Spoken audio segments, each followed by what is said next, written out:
Right. Good morning, or is it still morning? Good beginnings of the afternoon, everyone. Let's see. Welcome, welcome. If you can hear me, go ahead and let me know. Hold on, I have to step out for 1 second.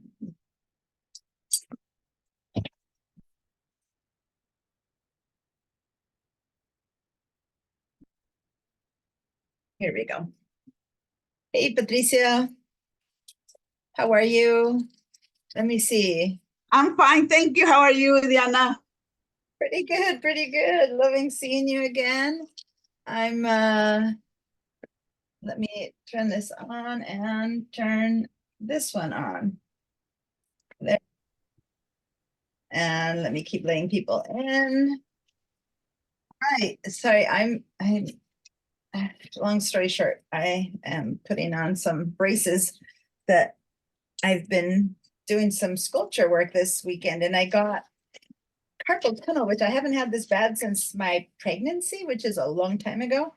And since I'm going to be on my computer, I went and rescued from my years ago's past braces so that I can do this without hurting myself that much. So, hi there. Let me see who's here. Patricia, welcome, welcome. 65 and alive. I don't know who you are. It says under your name, if you look at the video, it says 65 and alive. Can you tell me what your name is? We can rename you. I can't hear you. You're muted. Jan West. Dan West. So I can change your name, or if you look at your video, there's, when you put your mouse over it, there's 3 little dots that appear. You can click on that, and then where it says rename, put your first and last name there. Okay? Tell me if you can do that. Otherwise, I can. Oh, got it. Perfect. All right, let me see who's there. Betsy Elizabeth. Hi, nice to meet you. I don't think I know you. It's my first time here. I left you an email. I don't know if you got it. On Tuesdays I have another appointment, so I have to leave a little bit early. Yeah, I replied to you. Didn't you get my reply? Oh, okay, then it's me. I did not check. Yeah, check. It's just that it's in your pipeline because you send it to me through pipeline. So go ahead and your pipeline. Okay. All right. Wonderful. Let me see who else is here. Donna. Hi, Donna. Hello. Nice to meet you. Nice to meet you. And I don't think I know you either, do I? Sometimes I forget people, but no, it's my first time. That's wonderful. Well, so nice to meet you. Thank nice you. to see you. And Catherine, hello. I do know you. I haven't seen you in a while, so I'm going to be offline for a little bit. Okay. Well, I haven't seen you in a while, so nice to see you. Let me see. Jane. There you go. Hi, Jane. I do see you a lot. In fact, I saw you yesterday in our class. And then Lori. Hi, Lori. Hi, can you hear me? Yes, I can. Okay, I thought I had it figured out on how to use my camera on my phone because I don't have one on my monitor. Okay. Are you on your phone right now with me? Or on your... I have it connected. Okay. So, but you have the computer too? I do. I have a Mac Mini, so my monitor doesn't have a camera. Okay, that's fine. Well, we'll talk about that now, how ideally you'll get connected with both. Okay, but I'll talk about that in a minute. Okay. And I'll explain why. But yeah, don't worry. I know your face. I know Lori on a private level, personal level from biking. So, so nice to see you here, and that you made it back from your bike trip because my husband just got home too. She bikes for miles and miles and miles with my husband. Let me see who's there. Les. Hi, Les. Hi there. Now, is that the name? Good morning. Is that the name that's on the roster? I'm asking people about names because, not just because I'm, trying to, but I need to have the same name, same last name, by the way, not any name on your roster than here. So I'm seeing that. Yes. So Les Conrad. Perfect. Fred, nice to see you. Is Michelle coming too, Fred? let me see. I don't think Fred's hearing me. There comes Jackie. Okay, so as people pop in, as you can see, I did ask people to come in at different times. So over this morning, different people will be popping in, although I was expecting to see a lot of new people today, but I see Perhaps not your a brand's lot of. logo, that would be something you could do here as well. It doesn't have to be these individual bullets. What's that? And of course, you can take out the bullets altogether. Oh. So the markup may still be a list, but you Hold can. on. Wow, something began to play on the background. Oh, there we go. Oh. All right, so hi Jackie, hi Barb. All right, seeing a lot of you guys. Now for those of you who are new to me, the fact that I know people, don't let it intimidate you. It's just that I also teach many other classes and I have students in other places, other classes that I meet who then join in this one because everyone wants to know what to do with their photos, right? So suddenly everyone is here. I also teach all the Mac classes, and this is not necessarily a Mac class, but it is. And this is for the people who don't know me, in case you don't have a Mac or you don't have an iPhone, this will be highly focused on the iPhone Photos app and the computer's Photos app and the iPad's Photos app. So basically all of the Mac or Apple devices. That's not to say that the information isn't useful for people who do have Androids or Windows computers, because it's virtually the same information when it comes to organizing photos and things like that. But it is very different with regards to how we transfer photos from device to device because we have the whole iCloud situation. So if any of you guys who are new to me and are not using Mac devices, just because I know the rest are, not because they don't have to tell me to, but I happen to know them from the Mac classes. So if you are someone who hasn't been in my classes before and does not have Mac devices, please let me know now and we'll see whether this might be a good fit or not for you. Okay. Some people are still turning on their sounds and stuff, but if I don't hear from you, for example, there's Betsy and Donna, a couple other people I'm looking here. Good, looks like then everyone is either an iPhone or a Mac user. Sometimes people have an iPhone, but then they have a PC, a Windows PC, or vice versa. You know, they have a Mac computer, but an Android. So if that's your situation, also let me know, because then I'll just kind of tell you different things as the class progresses. But it seems to me that no one's popping up with that information either. That said, this is not everyone. We're still going to have more people. This class is very full. So right now, what I'm going to do before even actually starting with the class itself, meaning before starting with the part that has to do with photos and photography and video and such, what we're going to do now is get started with how we are going to conduct this Zoom class for me to get answers from everyone. So let me actually, I'm going to share, just get out of this for a second. I have a way of getting answers. 2 more people, there we go. I have a way of asking peoples that I need for this to work as a group. So whenever I say, for example, in this case, it's kind of everyone is a Mac user, but I might say, are you a Mac user or a Windows user? Then I'll say, give me a yes or give me a no, for example. It doesn't mean necessarily yes or no. It just means that there's some choices that with the way you can answer that'll kind of divide the group. And what that is a set of buttons in the bottom of the Zoom screen that say reactions. It's a little smiley face. So on the left, everyone kind of knows the mute and unmute button, or most people know that. As you start moving to the right, you'll see that it says, chat or things like that. And as you keep moving to the right, one of them is called reactions, and it's got a little smiley face. If you see that, if you find it, go ahead and click on the reaction buttons and then go choose the green check mark. And the green check mark means yes. Now, some people, for example, Donna, you're giving me a thumbs up, which is wonderful, but pay attention and notice that in 3 seconds, it disappears. It's like, Donna, your thumbs up is gone now.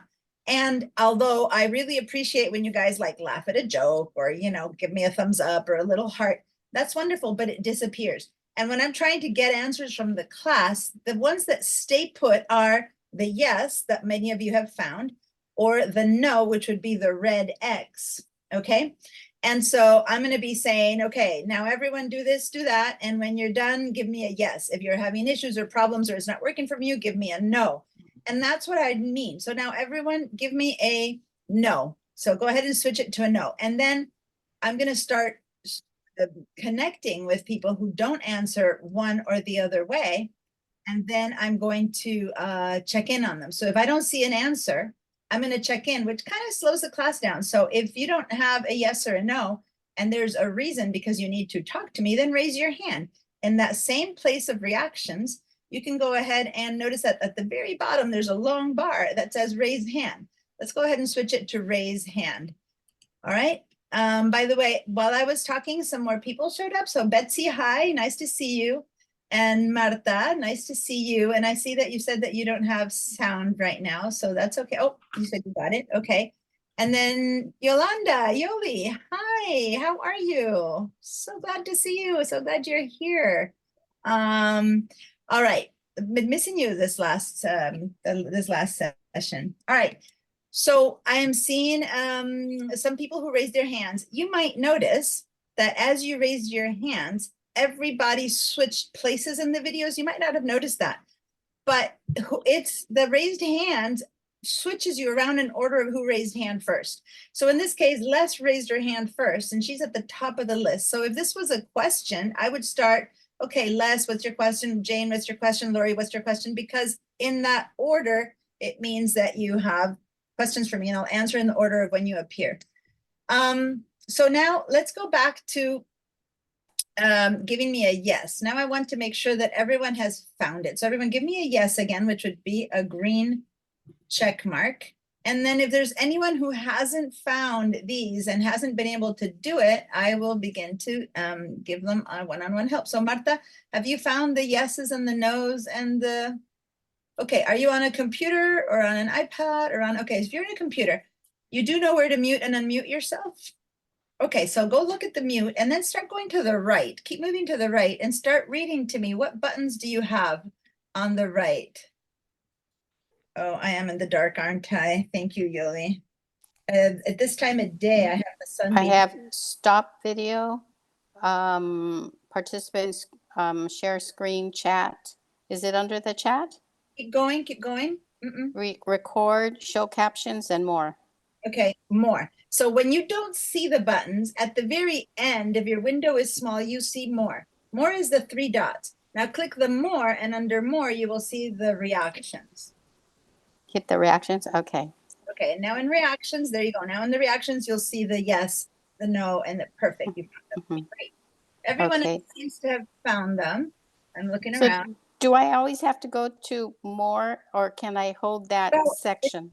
if you spread your window a bit bigger, it'll Oh. pop in. When there's more Okay. space, it pops in. But when the window is small, it all, and everyone look at that. Look at the bottom row, because this might happen to you next time. Notice that in the bottom where all these buttons are, at the very end of them, there's 3 dots that say more. And if you make your window smaller, that more kind of begins to swallow up all those buttons. And then when you don't see something, you would have to click on more, and then you have all the options in there. But when you spread out your window, then the reactions just appears down there in the bottom. And that's just an effect of how big your window is. Now,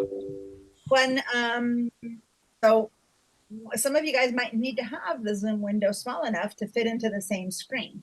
And when you do that, like right now, I'm not sharing my screen and talking on Zoom, and so you might just be seeing everything fine. But once we start working, and you need to see your photos up at the same time that you see me demoing something on the Photos app, you might have to make it smaller, and then all your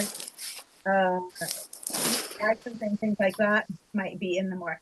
All right, let me see who's just showed up. Lee, hi, nice to see you, Lee.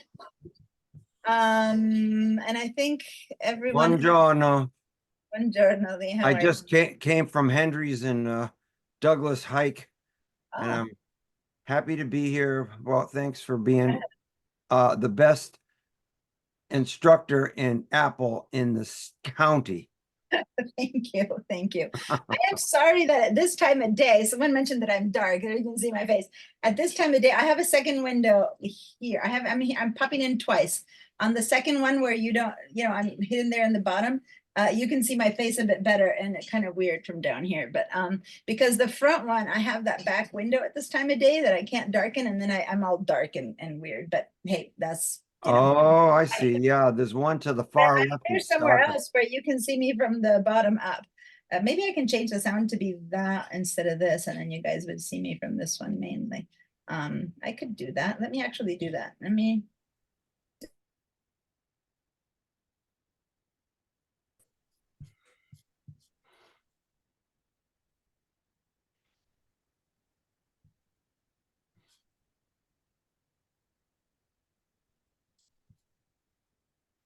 So now when I talk, the green thing is around the one that you're seeing me from the bottom from the laptop, and then you can see me a bit better. Not that I like you seeing me from the bottom, but oh well.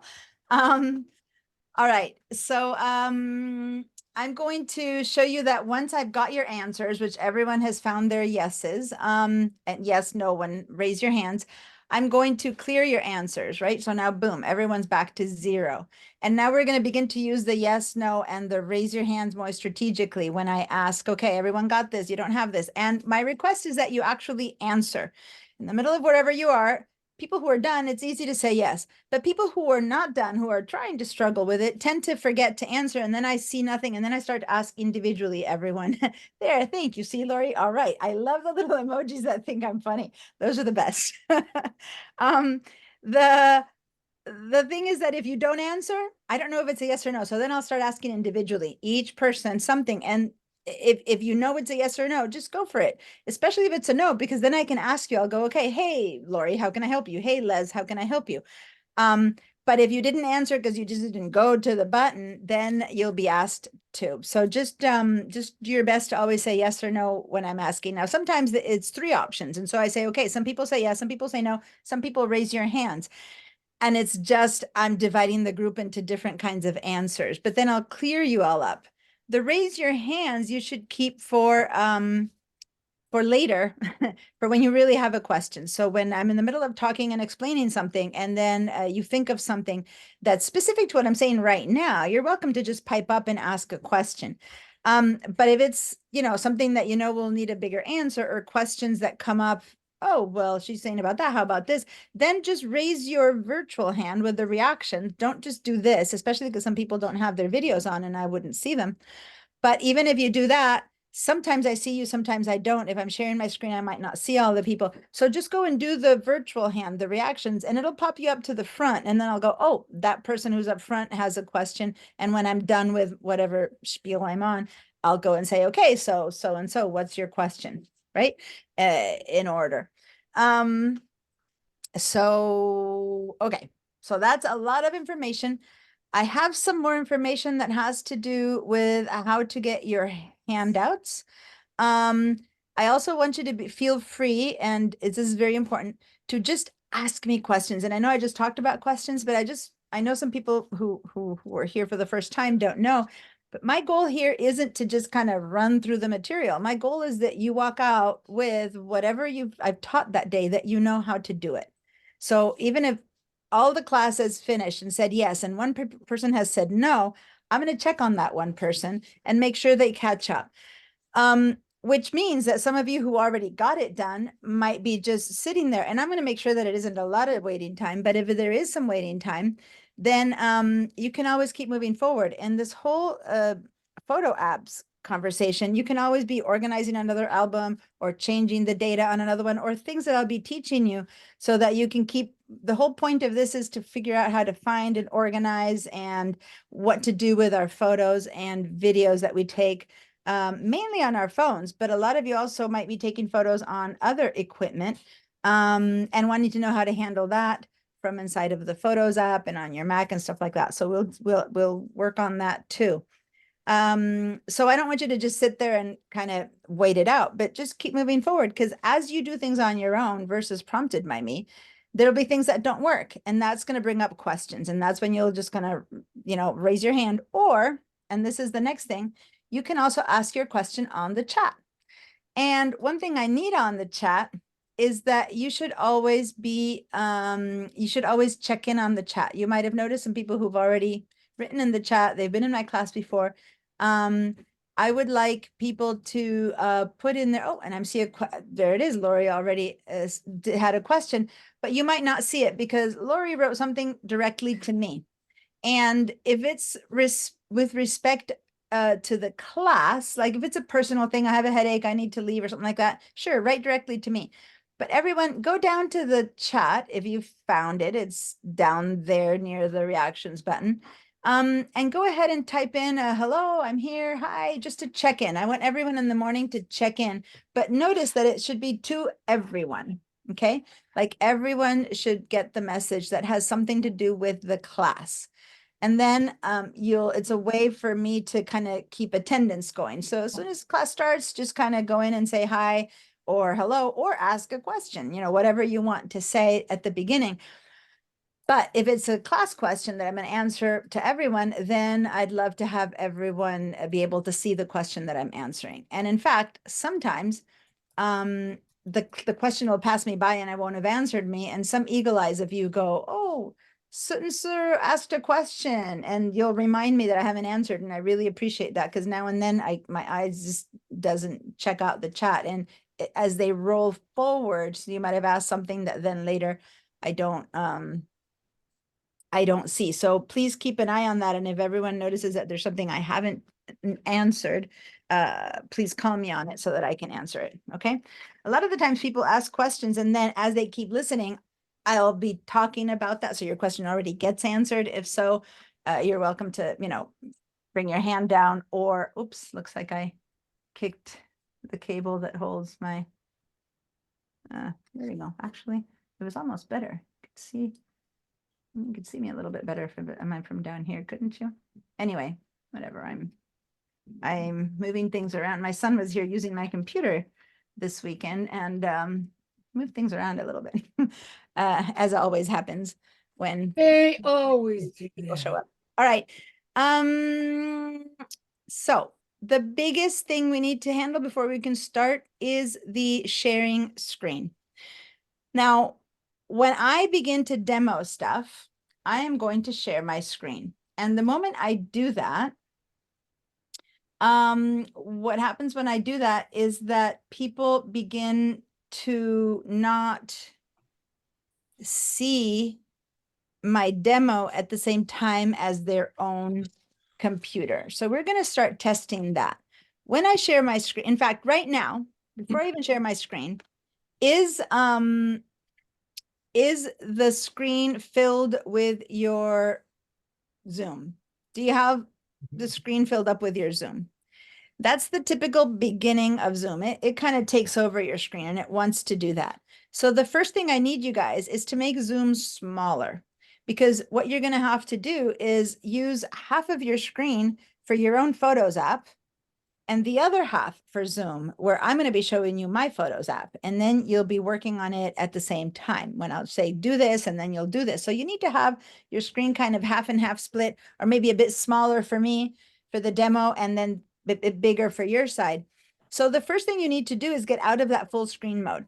So look at your keyboard and find your escape key. Escape key is the top left, and it's ESC for escape. Go ahead and click on that escape key. For some people, it immediately becomes smaller. For some people, nothing seems to have happened. But once you've clicked on that escape key, now you're able to grab with your mouse, go to the very edge of the, the black area that surrounds the Zoom, and put your mouse on it until your mouse, the tip of your mouse, even if it's on the edge of the computer monitor, put your mouse on the edge of the computer monitor, and you'll see that your mouse, instead of being an arrow, turns into a double-headed arrow, turns into a little sideways arrow. And when that has happening, that your arrow has changed, for some of you, it's going to be almost like you're leaving the screen. Then you can click your mouse and then drag in, and that'll make your window change size. This, by the way, is the hardest part of the entire class. Okay, so let me explain. the rest is not going to be this hard, but this is the only time I can't help you specifically, because when we try to share our screens, Zoom does not share itself. Okay. So Betsy asked the perfect question. Some of you have small screens and sharing between half and half is not really useful. So if you happen to have another screen, if you have another laptop in the house, if you have another computer in the house that you can move near you, if you have an iPad, if you have some other way to see, then the best way to do this is to join us 2 times. Join us with 2 computers. So you might see already, oh, there we go. Michael is just sharing his screen. So you're testing sharing your screen, Michael. That's great. I am going to stop your share right now. Perfect. You stopped it yourself. Great. So did you all see how suddenly Michael shared his? When you're running into trouble, I'll have you share your screen so I can actually physically help you and see what's happening or not happening. So what I need to do right now is make sure that everyone can do that. So I'm noticing someone just joined us. Hi, and oh, here it says JP Sensor. James, there we go. Nice to see you, James. Nice to meet you. I don't think I've met you before, have I? Oh, you're muted. You're muted. I can't hear you. I know that you're saying. There we go. You taught a class in Goleta about 15 years ago. Oh, wow. That's amazing. That long ago. That's great. And Yeah, I've been teaching forever. And I know the students all rave about your teaching, so thank you. Well, thank you, James, for joining us. I've heard people say, oh, I haven't seen you in, 3 or 4 years, but 15, that's quite the showing. I've been teaching for like 20, I don't know, 5 years or something. So it's amazing. I met someone the other day at Costco. She's like, you were my teacher, eons ago, and it's wonderful. All right. Before I continue, Catherine has her hand up, but James, I was just showing people how we're going to work here with Zoom. And I was just explaining that if you all have 2 screens somehow in your house, meaning another laptop, an iPad, something like that, to connect again with that other device. And then you will show here twice. So for example, you'll see that if you pay attention, Catherine is here twice. A couple of other people are here twice. And that's because they've joined with both systems. Why does that help? Because then on one screen, you just watch me big and sample and do the work. And then on the other one, you do the work. But if you run into trouble on the one that you do actually do the work, you can't share your screen if you're not connected. So I can't help you. So if you're doing the work on one screen and watching on the other, please go click on the link in the email from both computers. And then you're in here twice. Then I can have you guys share the screen when you need help from me. And you have a whole entire screen to use to see my demo, right? And so I'm seeing already just now 2 more people joined with their second screens, and that's fine. You don't need to turn on the video on both screens. It's fine if you're just on one. So Lori, does that maybe answer why I said that if you have another computer that you might want to connect with your other one too? Because you said you're connecting with your phone, but if you can also turn on your computer, the one that you're working on, and connect with that one, then you'll appear here twice, and then I'll be able to work with you when you're working on your app. I don't know if you heard me, Lori. Lori's sound is off. Lori, your sound is off. In fact, it's not even connected. So if you're trying to talk to me, I can't hear you. Before I was able to hear you, but now you don't even have a connection to your sound.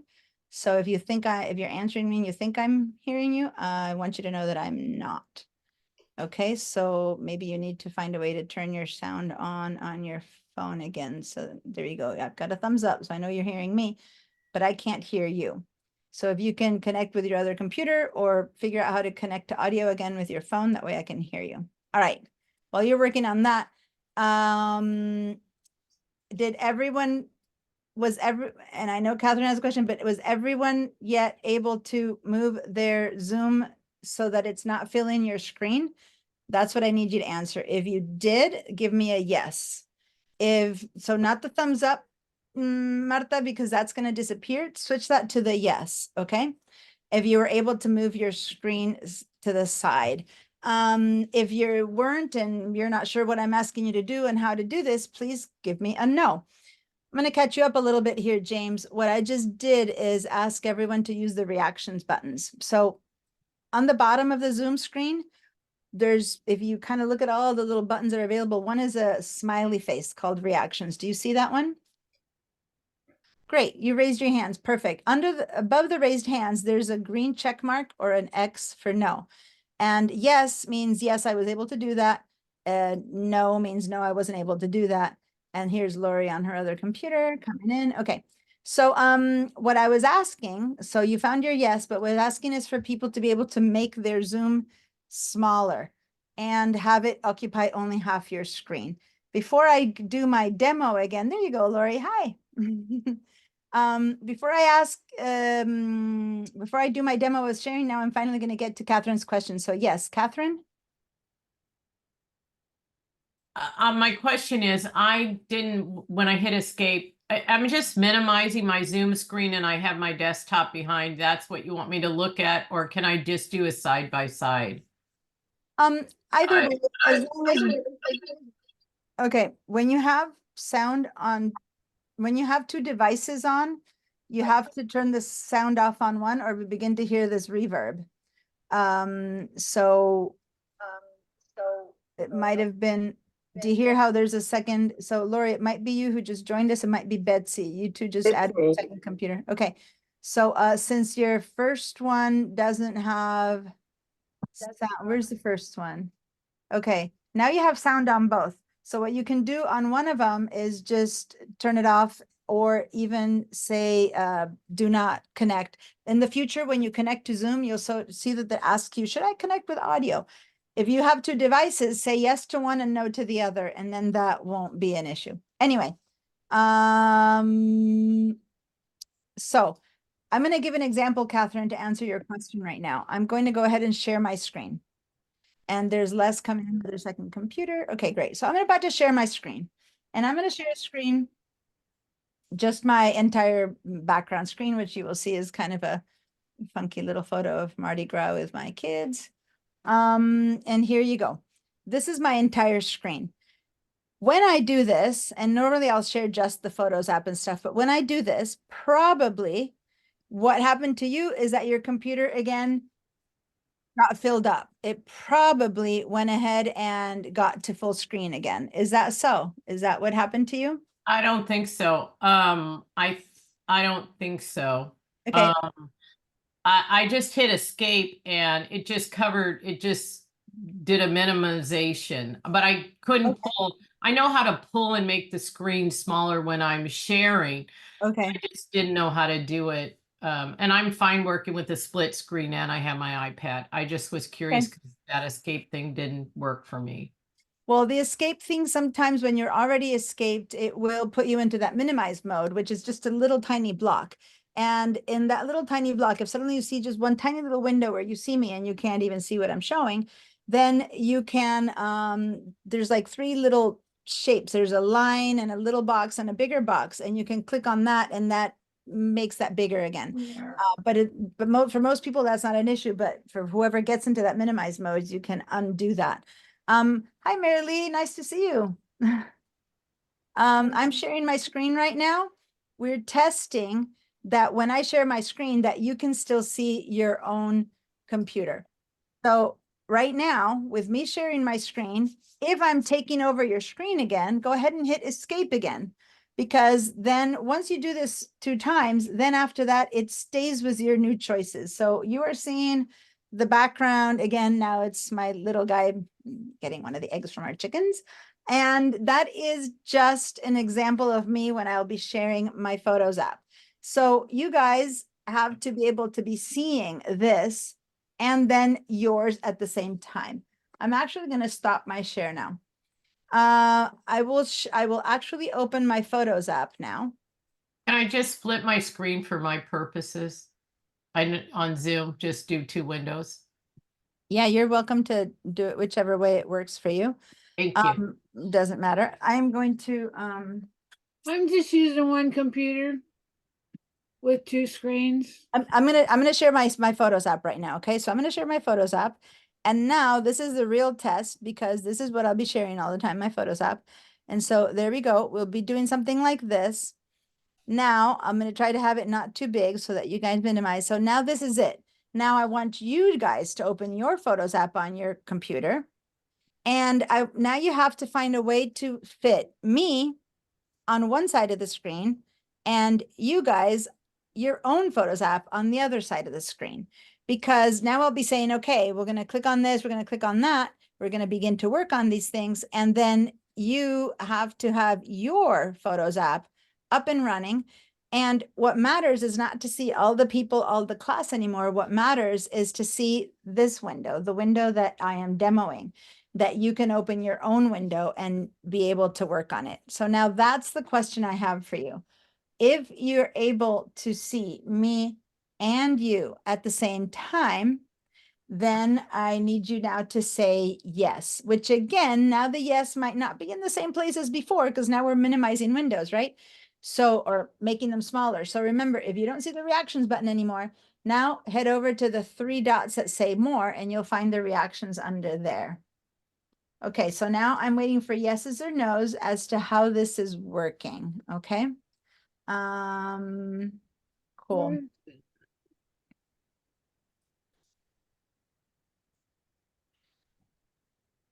Diana, Yes. when you said the 3 dots, I don't see the 3 dots, but I see the reaction. Can I just answer from the reaction?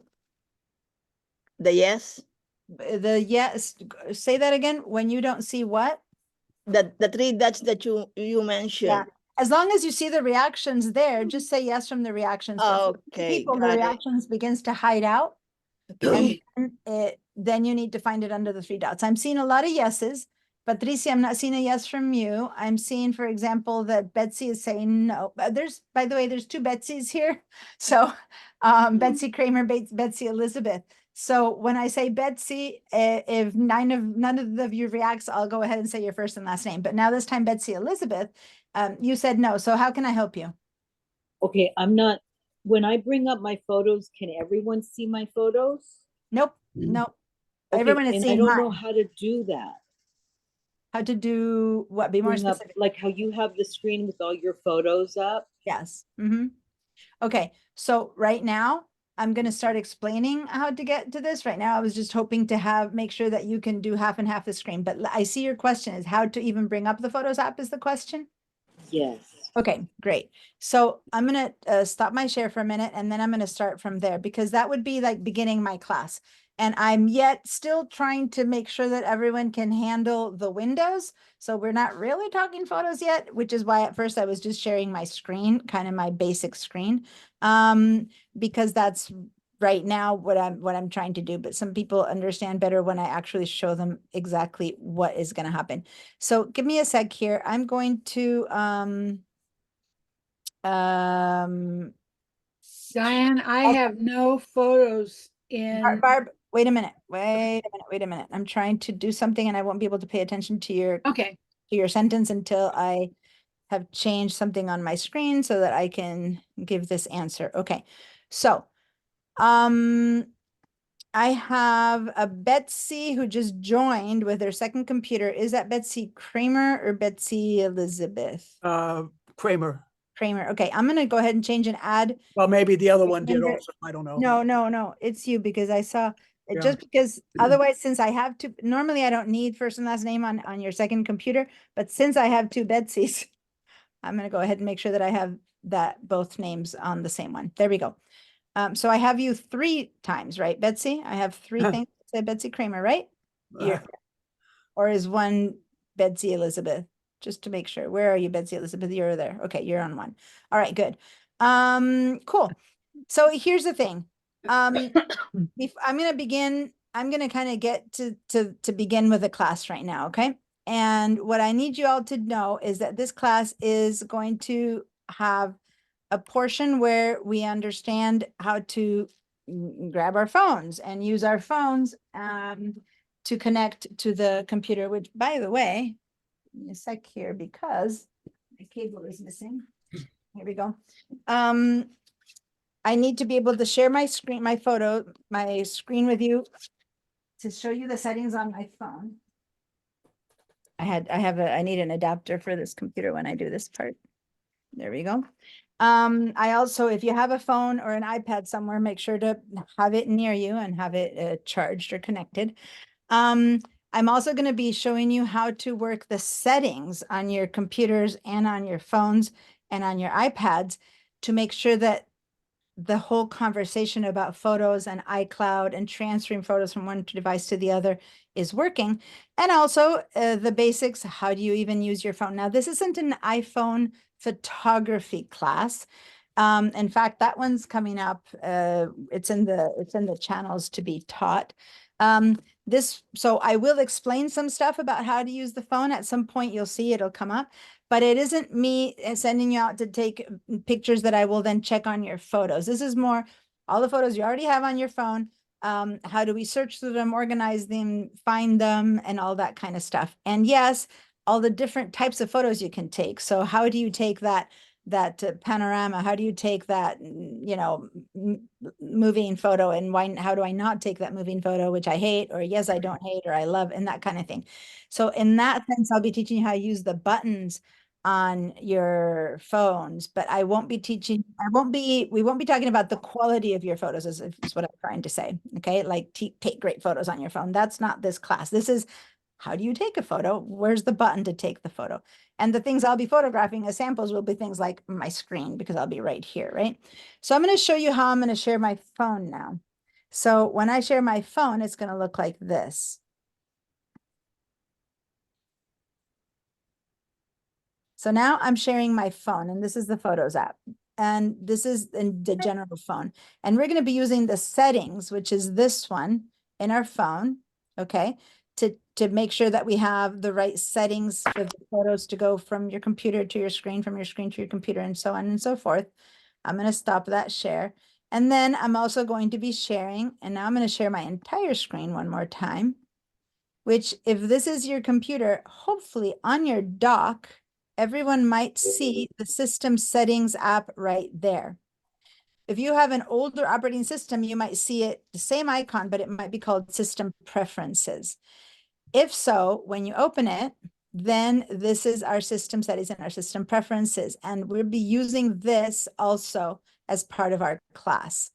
And right now, I'm going to have you guys confirm that everyone can find the system settings or system preferences. Now, if the way you open it, if you don't see that little gears icon on your dock, you would go up to your Apple right there where you see the Apple. Okay. And right under that, it would say system settings, or it would say system preferences. It's a different name if you have an older operating system. And when you go there and open that, then the system settings appears for you. Okay. So I'm going to stop my share. If the system settings on your computer was something you were able to find, oh, let me clear your answers. Then go ahead and give me a yes. Yes, I found my system settings on my computer. I'm not asking about the phone right now, but your computer. You found your system settings on your computer. Say yes. If you didn't find it and you need help finding it, give me a no. And say no to that. And give me a red no. If you don't answer one way or the other, I'm going to check in on you. So for example, Mary Lee, I haven't heard an answer from you. Okay, you're giving me a thumbs up. Can you switch the thumbs up to what's underneath, which is the green yes? The green yes button check mark. Just click, yeah, perfect. Because remember, the thumbs up disappears and then I have to follow you and ask you, Lee, you're not answering, but I also see you're not on your seat. So when you come back, I'll ask you to answer. Good. I'm getting yeses from everyone. Perfect. Then I'm gonna now show you again how to get your system settings on your phone. So I'm gonna share my phone. Everyone grab your phones. And by the way, when I say phone, the phone and the iPads have the exact same operating system. So when I demo my phone, I don't have, it's a bit too much to share both phone and photos and iPad, but everything that you see on the phone is virtually identical on the iPad. not the computer. So phones and iPads have the same operating system. Computer has a different one. So if you have a phone and an iPad and I tell you do it on your phone, go ahead and then do it also on your iPad. All right, so on my screen, on my main home screen, there's my system settings, but it's possible that you don't have yours there, or you're in a different screen and you have no idea how to find the system settings. So let me show you. If you put your, if you see at the bottom of the screen, this little search area, and you see that, then click right there and that'll bring up the search features. If you don't see the search on there, if you have an older operating system, then the way to find the search is you put your mouse somewhere in some neutral place and then just click and hold down with your finger and the search appears that way. All right, so once you have the search there, just write the word settings and then up there on the top hit, you'll see the settings app. That's in case you don't see it anywhere. So now I'm going to clear your answers. And now I want a yes if you found your system settings on your phone. And let me see. Hi, Libby. Nice to see you. Thanks for joining us. All right. Hi, Rebecca. I hadn't said hi to you either. Thanks for joining us. I'm looking at everyone who's joining right now because we're getting to the place where everyone is in class at the same time now. So now the yeses are, I believe, are these new yeses? Had I cleared the answers? Okay, so now I'm saying, can you find the system settings on your phone? And that's what the yeses are right now. So Patricia, have you found it? And let me see who else hasn't answered. Sometimes I have to, if I call your name and you've already said yes, but you have a second computer, for a second, I might notice that the second computer, I might say less, but then I'll remember, oh, that's her second computer. The first one, she already said yes. Okay, that kind of thing. So just notice that now, and then I'll go, I don't have an Apple. I have another computer, but I found it in the computer, the settings. Okay, so computer or phone? Is it I don't have a phone. Android phone. Okay, but you have a Mac computer. Yes, I do. So that's one of the situations where it's not going to be, the transferring of photos is not going to be through the cloud, but you will from your phone transfer the photos to your Mac through cable, I guess, right? Is that what you do? Or I transfer my computer, my photos from my Android to Google, and then or download them, and then I put it in the. Then you download them into the Mac, yeah. Exactly, yeah.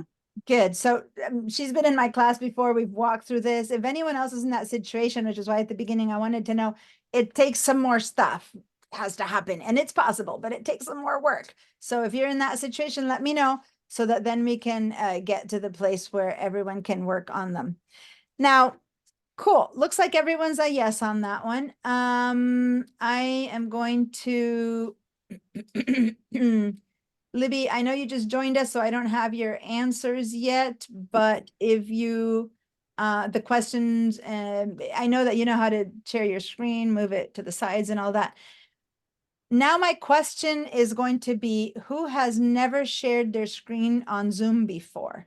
So give me a raised hand, like raise your hand, the virtual hand, if you have never shared your screen before, you yourself, if you don't know how to share your screen. Okay, so raise your hand. Betsy just raised your hand. Jan, Lori, okay.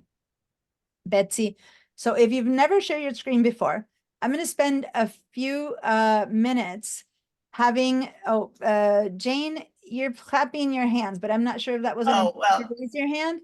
So go down and find the bottom bar of that whole area is the raise. Oh, raise hand, sorry. Perfect, there you go. Anyone else? Because what I'm going to do is I'm going to give everyone a quick 5-minute break. As long as you remember, everyone knows how to share their screen, you go and run off for a little bit, move your legs, have some fun while I make sure that everyone who's raised their hands knows how to share their screen. If you think you know, but you don't remember, just hang in there and pay attention and listen. That way you'll be able to do it as well. But I need to make sure that if people run into trouble, and everyone else who knows, you've been in my classes before, when I say share your screen and a lot of people go, oh no, it's going to take time, I don't want to do that. It is the fastest way for the class to move forward. because you share your screen, I see the problem, we fix it, boom, and we move forward, versus trying to explain what's happening. For me to understand what's happening will take forever and I won't understand what's happening. So don't ever hesitate when I say, okay, you ask the question, I tell you. And when we can't figure it out, I'll say, okay, share your screen. It takes a second the second time you do it. But the first time, I'm going to walk you through it. And after that, it takes literally a second and a half to share your screen. So don't get, don't think that sharing your screen is a big deal. I'm seeing a lot of people took off. Betsy, Jan, Lori, Betsy, both Betsy's, and Jane, hang in there. Okay, so starting with Betsy Kramer. I see you also had a question. Can I put the settings icon in the dock? Is it on my phone? But on my laptop is in the Finder. Yeah, you can do that, but ask me during break or after class because yeah. And then Betsy. So I'm gonna start with you. What happens on a Mac is that when you share your screen, you're gonna have to jump through some hoops to give your Zoom permissions to share your screen. Once you do that one time, that's it, never again. Then it's just 2 seconds, but this first time it'll take some steps, okay? So Betsy, do you see the button share screen, the green share screen button? Yes. Right. It's going to be a few steps, right? So first press that share screen button. When you're done, tell me you're done and I'll tell you what to do next. Okay. I hit the share screen button. Okay. So now you're seeing a screen that is showing little windows, and on the bottom right of that screen, there's a little blue button that says share in white letters. Click on that one. In white letters, it's in blue letters. Or blue letters. It says share again. Yeah, it says share, and there's a bunch of other screens. It doesn't have yours. It has. No, that's fine. This is you sharing your screen now. So it has your screens. And it worked. Perfect. You're done. Now I'm seeing your screen. Now you should see somewhere up at the top right a red button that says stop sharing. Oh, okay. And many times I'll stop your sharing, but if you see it, I want you also to know. Perfect. So you're done. You can go and take a mini break. That's simple. That was simple because she already had her permissions done. She's taken my classes before. When you don't have your permissions, what you'll see is a thing saying, let me open system settings. So then I'll walk you through that one. Okay, Betsy, you're done. Jan, let's try with you. Go ahead and click your share screen button. Get you later. I'm in a class. Do you see the share screen button, Jan? I need you to unmute yourself because we need to be able to talk through this. Sorry. All right, good. So do you see the share screen button? Yeah, All right. I do. Actually, I kind of went through it. Quit Mhm. and reopen. Okay. You can only share one at a time. So if someone's already sharing and you try to share, you'll get this message of that you can't share, right? So hold on. I actually got down to Zoom US may not be able to record the contents of your That's screen. okay. Then say, okay, say later. It'll say now Later. or later. Go ahead and say later. Okay. Cool. And then after you say later, then now you have to try again. And then this time it'll let you in. Les, you're saying you're giving me a thumbs up. Just to know, is that you're trying to say that you did or didn't share, or is it just? Yeah, I can't. Oops, sorry. I can't remember if I've shared the screen in previous classes, so. Okay, well then give yourself a raised hand so you go to the top of the list instead of the thumbs up. And the raised hand is the bottommost long bar. There we go. All right, so Jan, I'm not seeing you share, so tell me where you're at. Yeah, I accepted I did the Zoom. Okay. And Now, then go back to Zoom and click share screen again. okay. Wow. And then once you do that, hit share. On the bottom right, hit share. Yeah. Good. Working. Good. Perfect. Awesome. Right. And now go ahead and click the stop sharing. Stop sharing. And perfect. Down. Now, since she did it on her own and didn't have me work you through it, she already knew what to do, so to say. So everyone else might have to read to me the boxes that appear. She read them and did them. You need to read to me the boxes that appear for me to help you. Okay, Lori, it's your turn. Can you hear me? Yeah, I can. All right, so the first Okay. step is click on the share screen button, the green share screen button. I did, and I came up with a desktop one, Yeah. whiteboard. Now, bottom right of that screen, there's a little blue button that with little white letters that says share. Do you see that? Bottom right of that. Yep, open system right? preferences. Yes, open your system preferences, perfect. It's taking you to a Okay. place where now you need to find the word Zoom on the, like, there's like a column on the left and then a whiter stuff on Screen the, recording. click a check mark on Zoom US. And then it'll Okay. ask you probably to put in your computer's password. So put in your computer's password. Quit and reopen. And then, no, not quit, just say later. Say later. Well, then I get up screen recording, Zoom as open system settings or deny. Say, you probably already said yes. So ignore that. I think you already said Okay. yes, Yep, but you I already did. put in your password, right? So if so, go down to Yep. the Zoom again and let's try share your screen again. And then the second share button. And let's see if this time. Close kiss. Don't worry about system prefs. You might need to go there again. If it, there you Yeah. go. Sharing. Perfect. Awesome. Okay. So now go and find the stop sharing button and click on that. And normally I can stop Stop your share. if you, yeah, stop share. Perfect. You're ready to go. Off you go. Go take a little mini break. Jane, let's try with you now. Okay. Go down to your share screen button, the green one. And now that next window that has little windows that say desktop, on the bottom right of that window, blue button with white letters.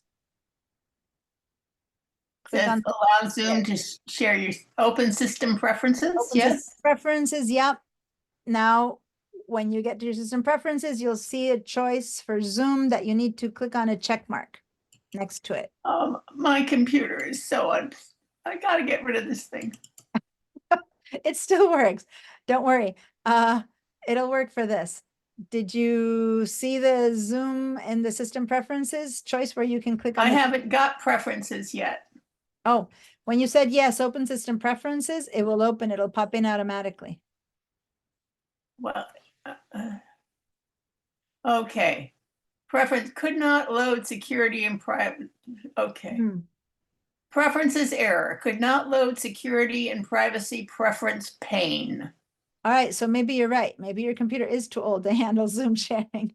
I know that we've talked about that before, but So I should just hit okay then, right? hit okay, and this means that you can't share your screen. The first time. Oh, wait a minute, it says sharing. I've got a little thing that says sharing down there. Try again. Try that. Maybe, did you put in your password? Because it'll ask you to put in your password. No, not yet. Didn't say. Then I doubt it's working, but try it again. Wait a minute. Wait. Computers on your local network can access your computer at whatever. No, that's different. That's the sharing of the network. So yeah, get out of there because you don't want to do that. All right. That's okay. I'm gonna get rid of this thing. I'll just listen. I'm happy. I'll ask you when I'm done. Yeah. Thank you. If it's system settings isn't accepting Zoom, then that's something we can't change. So all right. But I have divided my desktop to half of you and half of my other thing. So that'll work, right? That's perfect. That's the best thing. That's great. As long as you're there, go and take a little mini break. I got a couple more people and then we'll be ready to go. Donna. All right, your turn. Start by hitting the share screen button and then tell me what you see. I am looking now at the security and privacy. And, here's the box. Good. Zoom US. Yes. But it's grayed out. Yes. So you need to click on the. Yeah, there we go. And then it'll ask you for your password. Perfect. You guys are all getting this so easily. I love it. It'll say now or later. Say later. Okay, later. Good. As long when you got to that point, now go back to share your screen on Zoom. And this time, then go to the next button on the right side. And there you go. You're sharing. Woohoo. Hey. All right, Perfect. you see a stop sharing button somewhere? Mm, I can find it. I can share, stop you otherwise. It's the top bar of Zoom is gonna have a little red thing to it and it'll be the stop share. I've lost. Oh, here it is. Here it is. Awesome. Okay. Awesome. Perfect. Okay. I did find it ultimately. Wonderful. Great. Les, your turn. Unmute yourself so that I can hear what you're saying. Are you there, Les? If you're talking to me, I can't hear you. There we go. Okay, sorry. No, that's fine. All right. So do you see I this? see basic advanced files apps. Desktop one, whiteboard, Okay, so iPhone. on the bottom right of that, there's a little blue button that Oh. says share in white letters. Click on that one. And it should say something like open system settings or open system preferences. Speak to me. Tell me where you're Oh, at. sorry. What It are you- says Zoom US may not be able to record. Okay. Got it. So then you have to Later. put in your password, say later. Yeah. And once you've said later, now go back to share your screen and it should work this time. Love it. You guys are just zooming through the preferences part, which is usually, there it is. It's working. Okay, thank you. Stop your share. Now, who's next? Marta. Go ahead and you need to unmute yourself so we can talk you through this. Good. Okay. Click your share screen, big green button. You see it? Yeah, it says allow to share window or allow to share screen. Mm-hmm. Which one, the window or the screen? You click the share screen button and you're seeing that word. Allow to Yeah. share screen. Oops. There it is. It's working. Yeah, share screen. Perfect. I see you. Okay. Awesome. I don't know what, okay, it's tiny. I don't know what I'm looking at. It's tiny. Yeah. Right now I'm seeing your screen and I'm seeing myself talking to you and Oh. that stuff. So it's fine. Once you have the Photos app, I'll be sharing that. And you're the one who said, how do you open the Photos app? So I'm going to show you right now, since you're sharing your screen. On the doc deck, it looks like you have it open already. Yeah. It's that stuff that you have on the right. So click on that Right. photograph that you see there. It looks like people dressed in long there. Okay. That's your Photos app. But what you're seeing right now is a minimized version. Go to the top of this window that has the people. Yeah, and click on the little arrow that you see a little bit to your right. There's an arrow a little bit to the right of that green button. That one. Click on that. Yeah, click on that button. There you go. And now what you're going to have to do is make your window a little bit bigger. So I know that'll be, you'll have to make me a bit smaller and make your Photos app windows a bit bigger. And this is something that for everyone, we need to be able to see the sidebar. So now, perfect. Now grab that one and move it to make it a little bit bigger towards your left. So just your left, there you go. That's a sidebar we're going to need. Perfect. You're ready to go. Hang in there. And now I got one more person. And then we are ready. Out, right? Go and take a quick little break. I stopped you already. And Betsy Elizabeth. Yes. Okay. Hit your share screen button. I'm not understanding what the share Okay. screen on the bottom. Yeah, there's the same place where you mute and unmute yourself. On that bar of buttons, you'll see a green one with an arrow pointing upwards. That's called share screen. Do you see that one? Mm-mm. Hold on. Okay, Tell me. mute and mute. I see the white share screen, and then it says screen, photos, iCloud Drive, Google Drive, website, bookmark, whiteboard.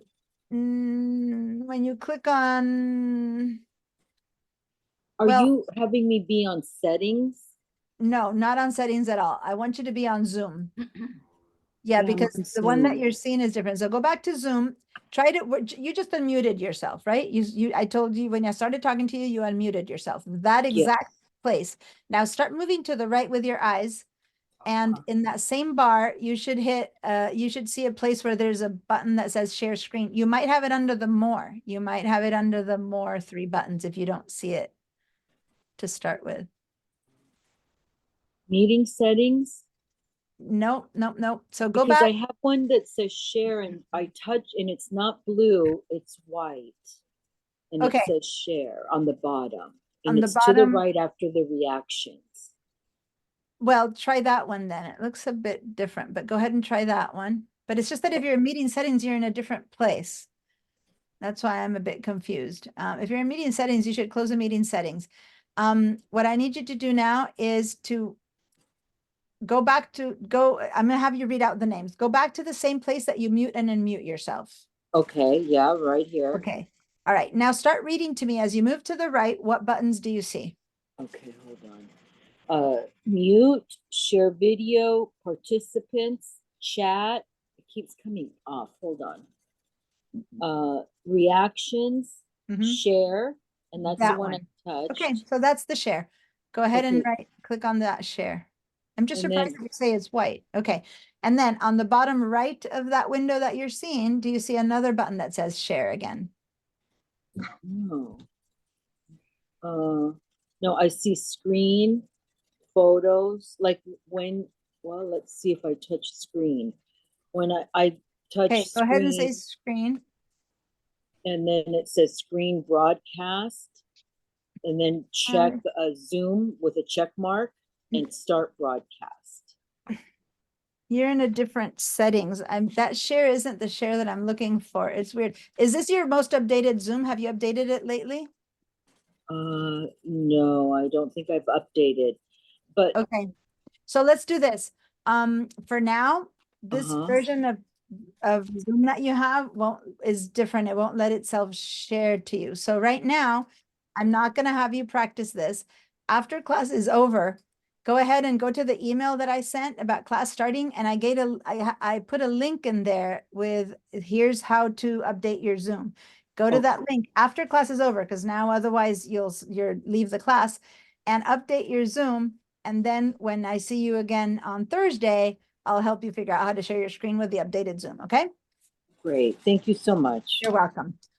All right, everyone's here. Mary, you just joined us on your phone. Where are you, Mary? Mary, is that Mary O'Fling, right? I don't know how to say your last name. Is that so? You just joined me and it says Mary's phone. Is that, can you speak to me? You don't have sound on your phone. Your phone needs to have the sound connected, or you can write in the chat. But I think the only Mary I have is Mary Offling, or you probably have a different way to say your number. But I'm going to go ahead and do that. I'm going to put your last Mary's. I'm going to put that name. And hopefully that is you, and that's right. Okay. Cool. Everyone is here, and most everyone has been able to share your screen. So we're ready to go. Hopefully y'all came back for your little mini break. Now, what we're going to do is take 2 short breaks. This was one, and it was a little bit in and out, but it was because people are coming in and out. So I'm going to consider this one our first short break, and then we're going to have another one later, 10 minutes. And this one's so short, we might end up with 15. Let's see how you guys vote into it. But there you go. Now we're ready to get going with photos and Photos app. All right. Let's see. When you take okay, how many of you take photos with your phone? Give me a yes. And if you take photos with a different device, a camera, big DSLR, something else, which if you do that, you probably also take photos with your phone. But the question would be, if you also take photos with a big DSLR, then give me a no. So no would be for people who use other cameras as well as phones probably. And yes is for people who just use kind of phones as their main camera. Okay, so I'm seeing most people are saying yes, and then I'm seeing Lori and James are saying no, meaning, and Lee, so that means that you use other cameras as well, right? Anyone else who's a no? Betsy, you also use a different camera. Okay, all right. So that's 4 of you guys who use a different camera. I'm looking over to Libby. I'm not getting an answer from you. So, but before you hadn't spoken to me, so I'm not sure if you can make sound. Oh, Yolanda, there you're sharing your screen. Perfect. Let me stop your share since I don't need you to share right now. Great.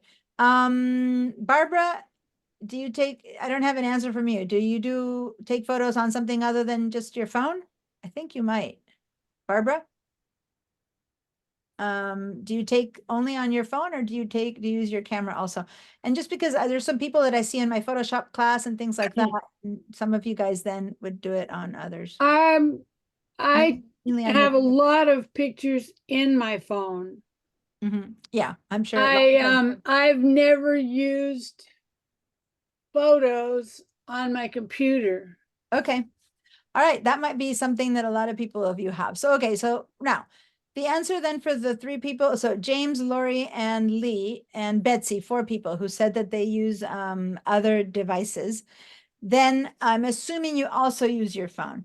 But if not, that's a different conversation. But if you also use your phone, then all the phone conversation and all that will work for you. But for the photos that are coming from other devices, then you probably transfer your photos in onto your computer. They're Um, on in a different- external hard drives, and I Yeah. use Bridge and Lightroom and Photoshop. Yeah. So now what I'm going to do is when I come to the point of saying, okay, grab your photos and put them in, you 4, I'll show you a different way to import photos for those photos. Okay. Okay, And I called Hold on. Cox and they said, I thought I could do. Sorry, you're muted. I was clicking on you and you've been talking, Barbara. I muted you by mistake. So I called Cox and they told me to plug my phone into the computer. yeah, so hold on. Don't even Cox, I hate anything they say, ignore. I do too. So for now, hold on to that. Hold on to that. To that conversation. Okay, now I know who has other here. Hearing your answers. I need someone has sound on both computers because it's reverbing. Les. Yeah. Les, I just muted you and the reverb stopped. So go to one of your 2 devices and disconnect the sound because I want you to be able to speak, but when yours are on, then I get that reverb. Okay. All right. Okay. So here we go. First of all, when you have take photos in your phone, if your settings for your iCloud are set up in a certain way that Apple wants you to set them up that way, so they are usually the default setting, then when you open up your computer photos app, suddenly your photos are in your computer and you're like, oh, magic, right? If that is happening to you, if you open the Photos app on your computer and you see the same photos that you have on your phone, which is not all of you, in fact, maybe only half of you or even less, if you know what I'm talking about and this is happening to you, then give me a yes. For all of those who, well, you have photos on your phone, but they're not on your computer, or you have photos on your computer, but they're not on your phone, like it's all like a disjointed thing, then give me a no. And I'm not talking about the photos that you have on other devices for like, James and Lori and Betsy who said you take photos on others. I'm not talking about those. Now I'm strictly talking about phone photos that you see on one device, but not on the other. So I need to see a yes or a no, because this is a yes or no answer. It's like, yep, they're all there, or nope, they're not there. If you don't know the answer to that, then give me a no. If you're like, I have no idea what you're asking me, or I haven't checked, or I never use my Photos app on my computer, like Barb just said, I've never used my Photos app on my phone. What are you saying? Then that's a no. The answer is a no. So I'm needing to hear from Jane, from James, from Barbara. You're a no. You just said that your photos aren't on your computer, Barbara. So give me a no. Deanna, Yep, Leap. suppose I'm synced. Then what do I say? Well, Because neither of those answers are for a person who's synced. well, if you are syncing them manually, that means you already know how to do. So at this point, your photos should be on both places. If you are syncing them, your photos should be on your phone and on your computer. If so, that's a yes. Thank you. If not, people who don't know how to do that, I will teach them how to do that. But if you're already doing it, then you're a yes. If you still have questions about that, then you're a no. All right. Jane, are you a yes or a no on that? I have a feeling since you have an older computer that you're probably no. I'm not sure. I've got a lot, but I don't know if they were all because Okay, well, but they go way they go way back. We'll figure out now. I'll show you how to figure out. Listen. Sorry, we're talking together. Say that again. You continue. Just show me whatever you. Yeah, that's good. I'll show you now, everyone, how to tell if all your photos are in one or the other. I'll show you that in a minute. Right now, I'm just trying to get a gauge of who already knows that it's working and who doesn't know that it's working or for whom it is not working. So just clarify. Patricia, Marta, Betsy Kramer, Catherine, and Betsy Elizabeth all said no. I don't have an answer from you, Libby, yet, so I'm going to wait for you to give me a yes or a no. Well, I'm not going to wait. Oh, there you go. You're a yes. Okay, good. Cool. So those of you who said no, there's I'm going to be showing system settings and preferences for you to choose whether you want that to happen or not, because it just means that in your phone and your computer, your settings are not, they're just jointed. One is saying one thing and one is saying another, which, by the way, is not something you need to fix. You might not want your phone and your computer to have the same stuff, in which case that's fine. But if you want to have that happen, then I'm going to show you what the settings are. There's pros and cons to that. For example, Lee just mentioned that he syncs his phone, meaning he connects it with a cable. That's fine. That's a different system. And if you do it that way, you have to manually take pictures, connect your phone to your computer, put in a cable, and then I'll show you how to transfer the photos that way. What that means is that you're doing manually and you're not going through the cloud. There's benefits and not, there's, always pros and cons to each system. I'm trying to get everyone to get the understanding that there's like 4 possible ways to do this. And I'm not going to tell you which one's better or worse because everyone has different needs. I'm going to show you which is the easiest, which is the not easiest, but efficient for people who have things from other places, or for people who just don't want to pay for the iCloud. And, so there's at least 4 different ways the settings can happen. And so I'm going to be checking in on you because even everyone who said yes might be using 2 different systems. It's not like everyone who said yes is on the cloud. And then you get to choose. When I show you all these options, everyone pay attention. If it's not your option, you'll still say, well, that's how I want my system to work. And then you'll change your settings to work for that system or not, depending on where you're at. So let me start by explaining something that, again, might seem that has nothing to do with photography, but, and I'm going to clean your answers. The way that Apple is set up right now, and for the last, I'd say 5 years for sure, automatically, and it began earlier than that, but automatically when you buy a phone, when you buy a computer now, and if you have an older computer, for example, your settings might not have synced into the new settings because, the older operating system works differently, but you can change it. When you buy an Apple device right now, whichever, it automatically assumes that you want any photos you take on your phone to transfer to your computer. So the settings are there automatically. And if you don't want them, you have to opt out.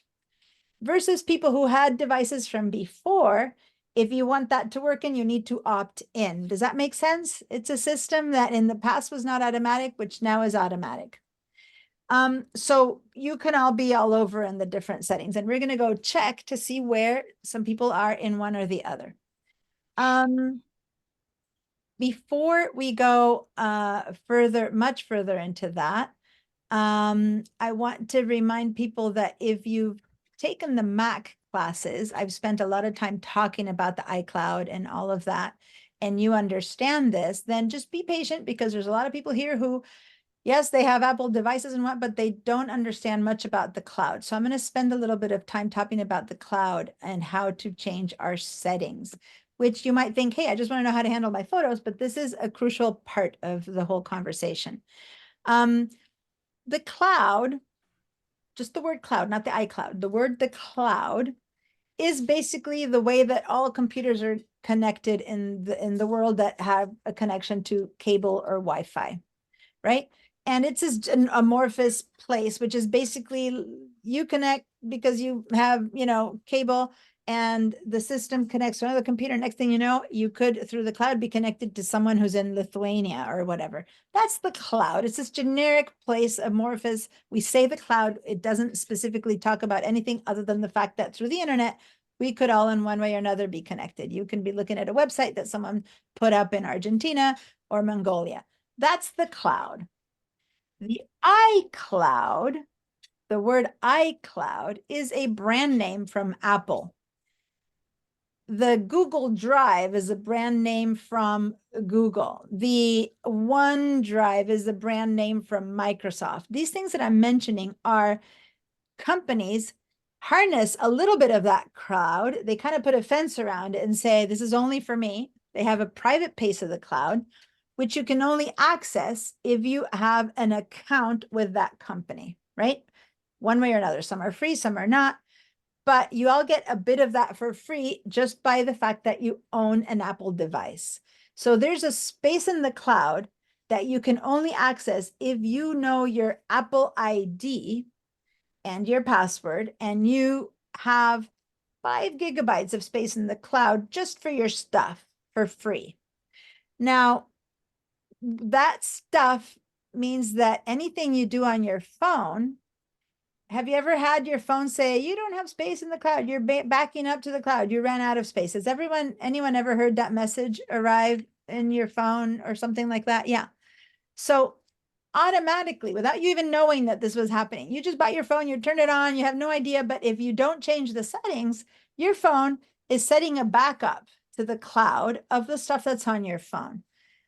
Now, for free, you have 5 gigabytes. And you never think about it. Life is good. You have your phone, da, da, da, da, da. Maybe this happened 10 years ago with your first iPhone, or 2 years ago with your first iPhone. At some point, you're taking photos, you're taking videos, and at some point your phone says, whoops, you're running out of cloud space.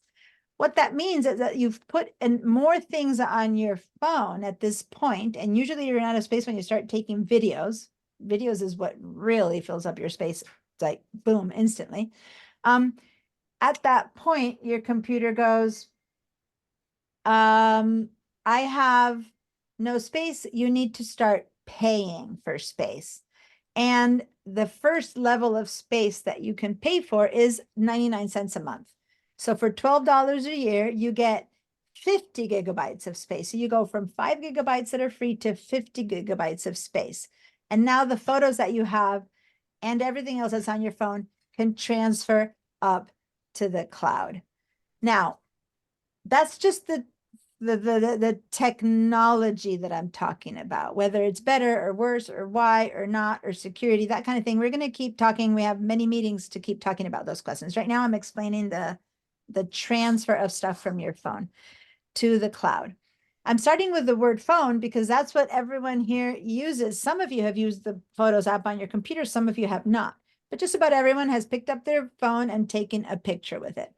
If so, your phone can automatically transfer things to the cloud or not, depending on one quick setting. So I'm going to share my phone right now, and I want everyone to open their settings on their phone and look at these settings, and then you'll answer, yes, my photos are going to the cloud, or no, my photos are not going to the cloud. And I'm going to show you how to tell, okay? Now, that said, this has nothing to do with whether the photos are in your computer yet. This is just if the photos that are on your phone are going to the cloud, because phone and computer don't talk to each other. Phone talks to cloud, computer talks to cloud. And thus, if your phone and your computer both talk to the cloud, then your phones are in both places. Your photos are in both places. If they don't both talk to the cloud, then your phone and your computer are not connected, and you have to put in a cable, like Lee said, to connect them. So I'm going to share my phone right now, and everyone pick up your phones. By the way, I know, Patricia, you were raising your hand for a second. Can you quickly, if it's about this or if it's completely different, I'll answer later, but I just wanted to know if the creative cloud is the same as the, no, okay. No, great question.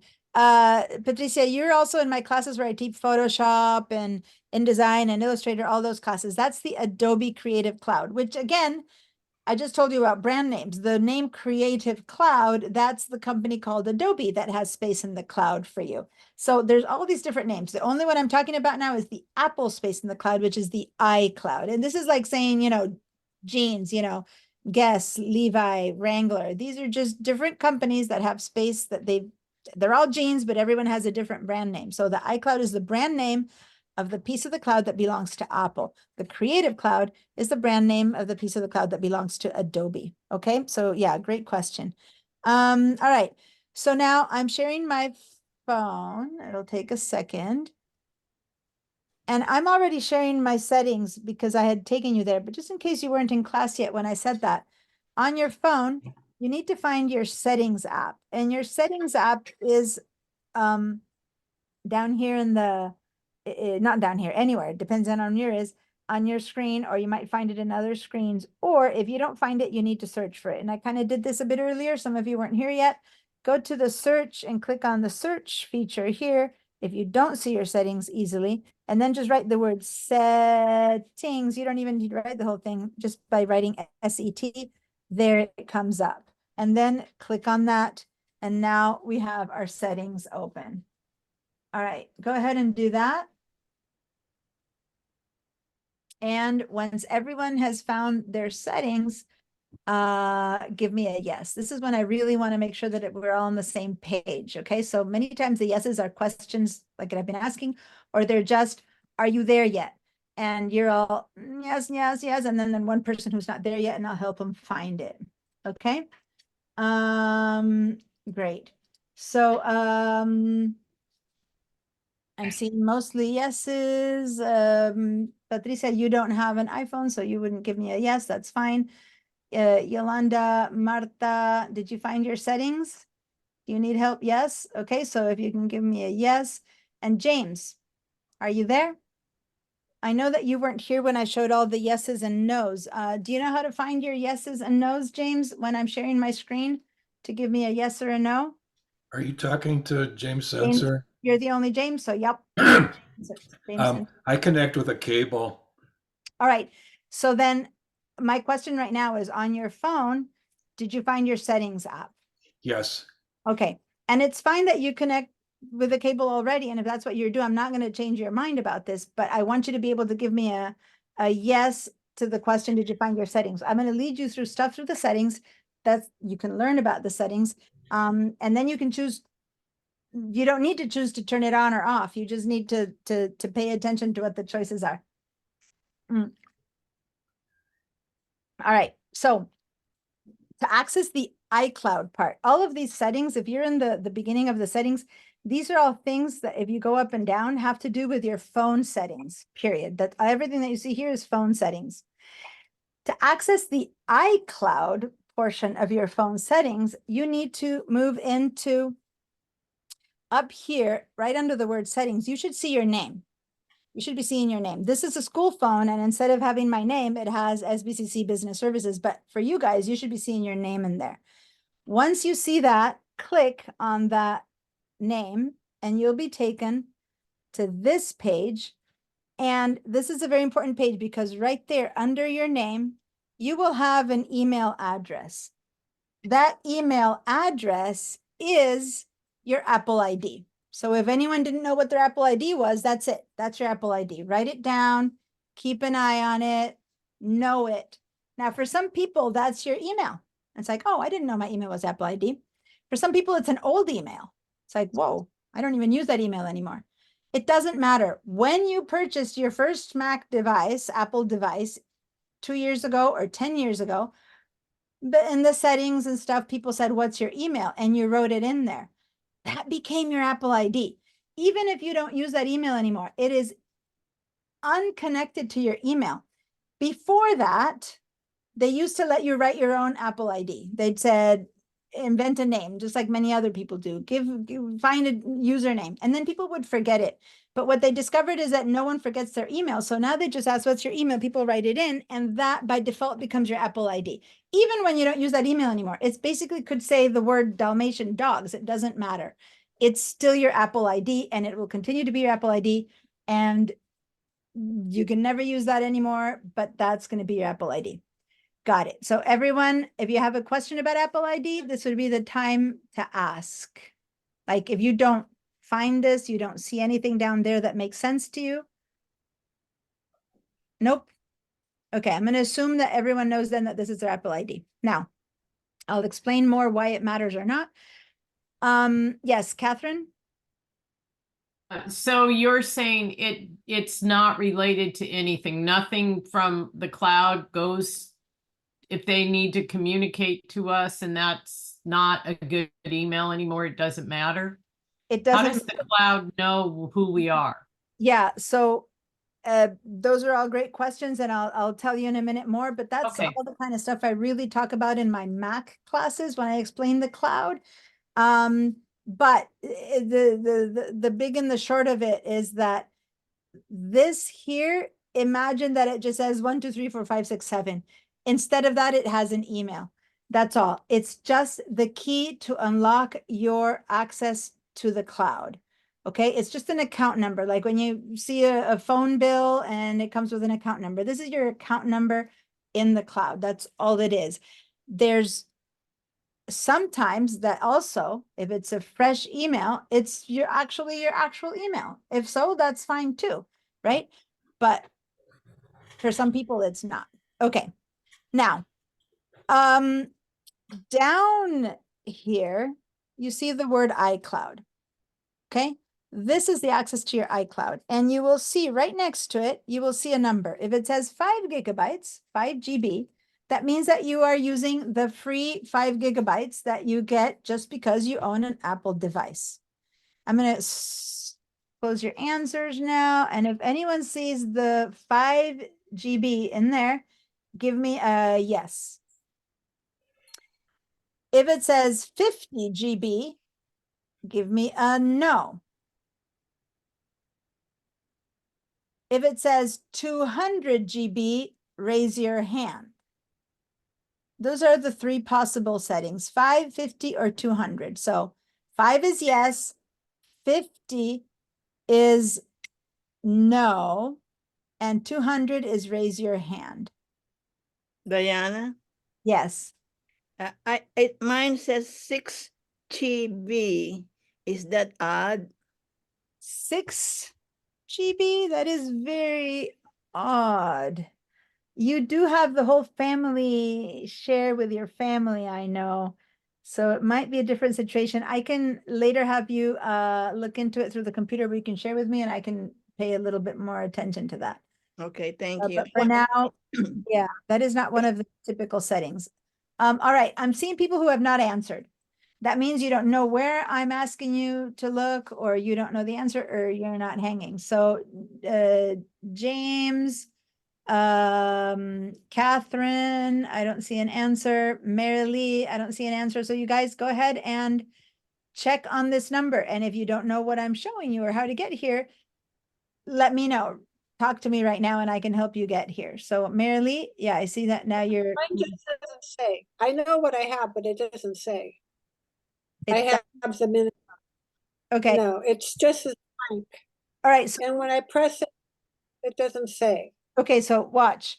If you click on this word now, which is what I want you to do next, click on the word iCloud. Then up here, you might have that information as well. So click everyone. Let's do this. Click on this iCloud that I told you would say a name. If it doesn't say it, or even if it does, I want everyone to go into your iCloud settings now. Go into your iCloud settings because this is very important. And over here, you would see at the top, Like mine says 9 gigabytes of 50 gigabytes used, which means that I have 50 gigabytes that I'm paying for. I'm going to talk about that right now. And I used about 10 of them. Okay. All right. That's what I have. Yeah, same thing. Cool. So Mine says 2.1 TB out of 6 TB used. oh, okay. You're in the TB section right now. Guys, her situation is a bit different, and I'm going to talk about that. But you can share this amount of space with a lot of members. And I believe that one of your sons is paying for a much bigger amount, which mean it jumps into terabytes, and all different family members are using it at the same time. So that's more. A TB is a terabyte. 1 terabyte is equivalent to 1,000 gigabytes. Okay. So you have even more than everyone else, and it's shared by a bunch. I don't know. I think you said 7 once. I don't know how many people are using your space. Right now, I'm not going to get into that, but I want you all to see that if you are, those of you who said yes at the beginning, which I right now see only Lori and Jane. Looks like it's only 2 of you guys. James, I still don't see your answer. So what number do you have in there? You said you sync, so you probably have a 5 gigabytes. And if you don't pay Apple, then you probably have 5 gigabytes, in which case give me a yes. Deanna, I have an Android phone. Oh, so that's not even an issue. Okay, so you're like Patricia. Okay, that's good to know. That's true. I asked earlier on who had an Android, but you weren't in class yet. So that's why I hadn't paid attention to that. Okay, so Patricia and James have Androids, and that makes sense then that you definitely need to transfer things with cable. Okay. Lee, I don't have your answer. You also transfer things with cable, so I need to know whether you're paying for the cloud or not. Okay, if you see 5, you're not paying. If you see 50, you're paying $1 a month.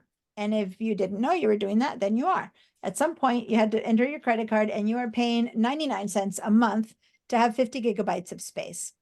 If you are paying $2.99 a month, you would see 200 gigabytes of space. So everyone who raised their hands, you're paying $2.99 a month. So I'm going to click here on Manage Account Storage. And over here, it says whether you want to change your storage plan. I'm not asking you to change your storage plan right now or not. I'm just showing you these things. You make your decisions later, not now. Now I'm just showing you things.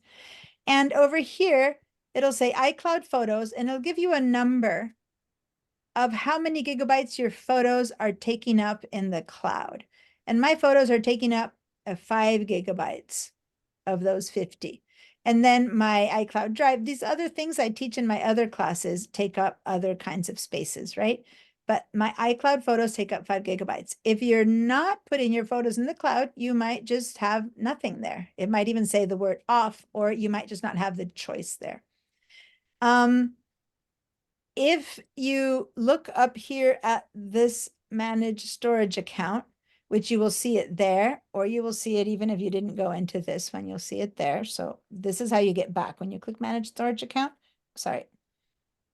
When you click on manage storage account, if you want to go back to where we were before, you go up to this arrow and go back to where we were before. If you see this number, this color way at the top, like near the end, that means that you're running out of space. If you're running out of space, that's when you need to make this choice. That's when your phone's going to begin to say, I have no space. Or your computer might say, I have no space. Or something might be popping up saying, I have no space if you're at the very end. That's when you need to decide, well, do I need to move on from nothing to $1 a month, or from $1 a month to $2.99 a month? Now, if you're running out of space. If not, and you have space right now, life is good. You don't have to choose. Now, when you begin to say yes, down here, apps using iCloud, look at your photos. If it says on, your photos on your computer, on your phone are going to the cloud. If it says off, your phone's photos are living in your phone. Okay? So now I'm going to clear your answers, and I want everyone to say, yes, my Photos app says on, my photos are going to the cloud, or my Photos says no. So right here. is where we need to find that out. Apps using iCloud Photos, does it say on or off? That is, if it says on, give me a yes. If it says off, give me a no. If you don't know how to get here, if I confused you going up and down, then I'll help you find this spot again. Raise your hand and I'll help you find this spot again. All right, so Lori, that's interesting. Your photo says on, but then you also said you only have the 5 gigabytes, but you're not running out of space? No, because I clear it all out and put it on my hard drive and folders and whatnot. Ah, okay, so you clear your phone out all the time. I don't keep them in photo. Pretty much. Okay, okay, so that's a great answer. That is how we used to handle our phones in the past. Everyone had to do that. Everyone had to do that, you know, years ago. And some people didn't know how to do that. They would run out of space on their phones. They would begin to delete photos. And so sometime, and I don't remember when the whole iCloud thing began, iCloud said, oh, guess what? You don't need to do that anymore. You can put them on the cloud and you don't need to empty out your photos. And let me explain why, because when you check on, if those of you who it says on, I'm going to click on this now.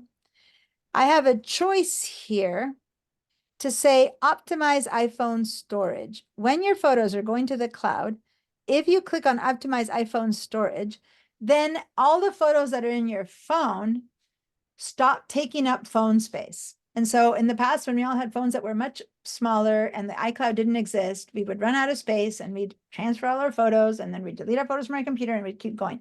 And it's a very valid way to keep doing that, by the way. I'm not saying because it was how we did it before, you shouldn't do it anymore, but that was the only way you could do it before. And if that's something that works for you and you're good about moving your photos consistently, and that's what Lee is doing, that's what I am doing on my personal phone. That's what Lori says she's doing. And if anyone else sees James doesn't have an iPhone, but he's transferring photos on his cable.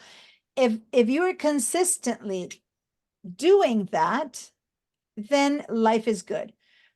But if you do not have your photos syncing to the cloud and all your photos are in your phone and you lose your phone or your phone stops working or it falls in the ocean.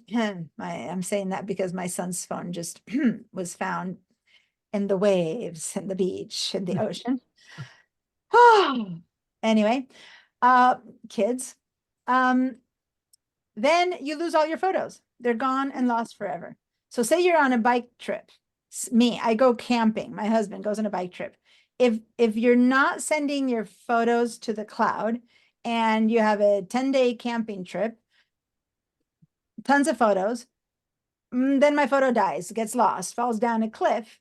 I have lost every single photo that's on my phone and I have no way to get them back. You know how people who when their house burns down, one of the things everyone says they miss the most is the photos that they lost, right? The negatives and all that kind of stuff. That would be the equivalent of losing your phone if you have not transferred your photos somewhere else. There's no way to recover them. If, on the other hand, you do have this turned on, then you can lose your phone. All the photos are in the cloud. You buy a new phone, you type in your Apple ID account, and boom, all the photos are back in your phone. So that's the huge advantage of having the photos up. If you don't do that, you need to be consistent about sending your photos manually. And that is a great solution as long as you do it consistently. If you say, I forgot about doing it, everything you forgot to transfer is absolutely gone. That's just a warning.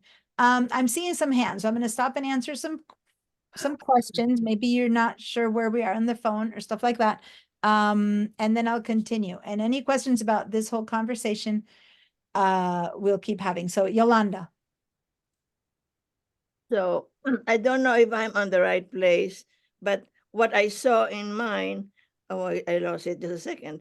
It says iCloud Photos, and then instead of that green and white, I see 97.3 GB, and then followed by iCloud Drive, and then backups, messages, and mail. Am I on the wrong page? No, you're fine. You're in this one over here. Yeah, on Yeah. that one, the photos instead of the on and well, I think I have those too, but I had clicked on the photos and then it came the iCloud photos 97.3 GB and so on and That's so fine. on. And that just means that that's how many photos you have of yours that are in the cloud, and other things are using other space. So right now I have other things taking space in the cloud, not just photos. Okay. And over here, in fact, there's colors that tell me that this yellow part is how much space my photos are taking. Other documents are taking up this much space. Backups of my whole phone in case my phone dies is taking this much space. So it's kind of like color coded, and you might have a bunch of other stuff there. And that's all the stuff that's taking up space in the cloud, of which photos are only this little portion of it. Okay. Now, let me be clear that when you say photos, photos also is the same place where you have videos. Okay. Photos and videos is just photos is the name of the app, but any video you take is also stored in the Photos app. Okay. So it's photos and videos. But Diana, Yes. so I have that picture of the flower, but instead of iCloud photos, it merely says instead of yours have photos, I have specifically it says iCloud photos. Does it make a difference? We probably just have a different operating system. It doesn't matter. iCloud Photos is apps using iCloud, and then it says photos. So it could be saying iCloud Photos, and we're talking about the same thing. Sometimes the different versions of operating systems label things a little bit differently. So it's fine. Okay. Let me get to the next few questions if they're appropriate to this. If not, I'll ask your questions a little bit later. But yes, Rebecca? What about Time Machine? Does that back up all the photos, or does it have to be specific to that? Okay, so if you're taking my Mac classes, at some point I've talked about Time Machine. Time Machine is a way to back up your computer, not your phone, your computer. If your photos have made it all the way to your computer, like for example, Lori says she transfers hers by cable, Lee, James, they all transfer their, Patricia, I think you all transfer your things by cable. As long as your photos are in your computer, because they came down for the cloud or not, I haven't yet shown you the cloud settings on your computer, but as long as your photos are in your computer, then if you back up your computer with a Time Machine, then your photos are being backed up. Okay. Great. But you need to have the photos first in your computer. If you don't, if you just have them in the cloud and then they don't complete the circuit to go to your computer, it's kind of like the wireless way of doing it. The wired way of doing it is connect your phone to your computer and transfer them. That's the wired way of doing it. The wireless way would be send them to the cloud, and then from the cloud, they go down to your computer, and it's pretty instant. You take a picture on your phone, you go look at your computer, boom, the photo's there. That's how instant it is. And we're gonna do that here, and you guys will see that. For those of you who have the system connected, I have one setup connected and one setup not connected, so I can demo different setups. But in this case, the Time Machine only applies as a backup to the computer. And those of you who want to know more about it, Mac Level 2 starts tomorrow.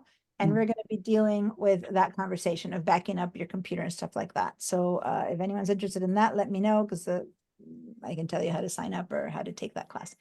But other than that, there's no other way to back up your photos on your phone if your phone dies, unless you either have the photos cloud turn on or you have taken them all out by cable manually.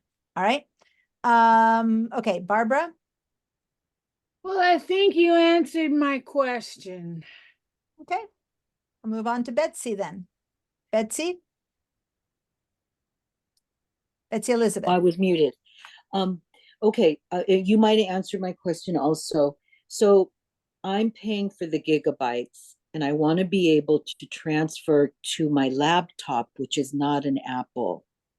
It's not, I have Apple products, but will I learn that here eventually? You will eventually, but you'll have to do is transfer them by cable, as 4 other people have mentioned they do. Or that, but that doesn't imply, let me explain. This is a little bit longer explanation. Yes, you can transfer your photos to your computer by cable. Or I think Patricia mentioned she has an Android, which is different. You have an iPhone. You can still put your photos on the cloud, which is like my husband, for example. He has a Windows computer, but his phone is an Apple and his photos go to the cloud. Then from the cloud, and I'll show you guys on your computer can access your cloud. On your computer, you can just go in and access your cloud and see all your photos there. And then you can choose which ones you want to put down in your computer or not from the cloud. If you have the cloud, you said you're paying for it. You don't have to do it this way, but since you're paying for it already and your photos are in the cloud, I'll show you on your computer, you open a browser and you go to your iCloud and in you go, and there's all your photos. So if you lose your phone, even though you have a computer that isn't an Apple, your photos are still safe because they're in the cloud. If you want to, then you can have them and download them onto your computer and then use them in your computer in something like Google Photos or another app or something like that. Okay. So there you go. Or you can just plug in a cable to your phone and transfer them directly. Now, since you're already paying for storage, you might as well do it this way, right? It's for people who don't pay for storage, who for sure the only way is by connecting the cable. All right, cool. Thank you. You're welcome. Now, let me clear everyone's, oh, hold on, Jane, you have a no there. So was that no that you don't have the iCloud photos connected? I'm trying to remember what that question was. I believe I had asked for people who had the iCloud photos on or off or something like that. Anyway, I'm going to clear your answers if you think about your question. Yes, Catherine? So I did a really kind of a stupid thing. I'm paying for 2 gigabytes, but I bought a new iMac and I didn't want to share. It doesn't matter. I have photos on my iPhone going to one iCloud account. When I bought my new Mac, I have another iCloud account. iCloud. It has a different Apple ID. We've talked about that. Yeah. Yeah, That's yeah. a no-no, by the way. She made a no-no. Yeah, I'll she made a explain big that. no-no. So Made a I big just no-no. airdrop things to my iMac that I need to use off of my phone or, you Yeah. know. Well, that's a good workaround. And I'm not going to talk about that one because it's so specific to you. And we have talked about it and I'll keep telling you. Yeah, no, I'm not asking But- that question. I'm just asking the question that you just were dealing with the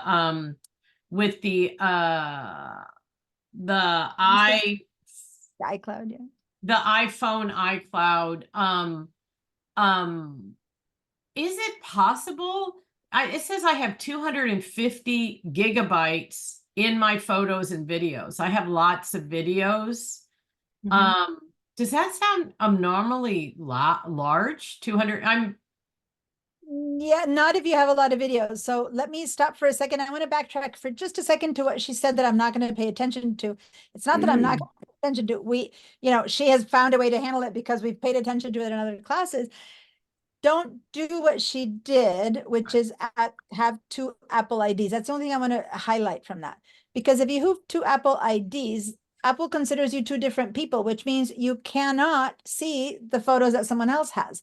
So she has 2 different settings on her phone than on her computer. So basically, as far as Apple's concerned, she's 2 different people. So there's no way to share photos directly.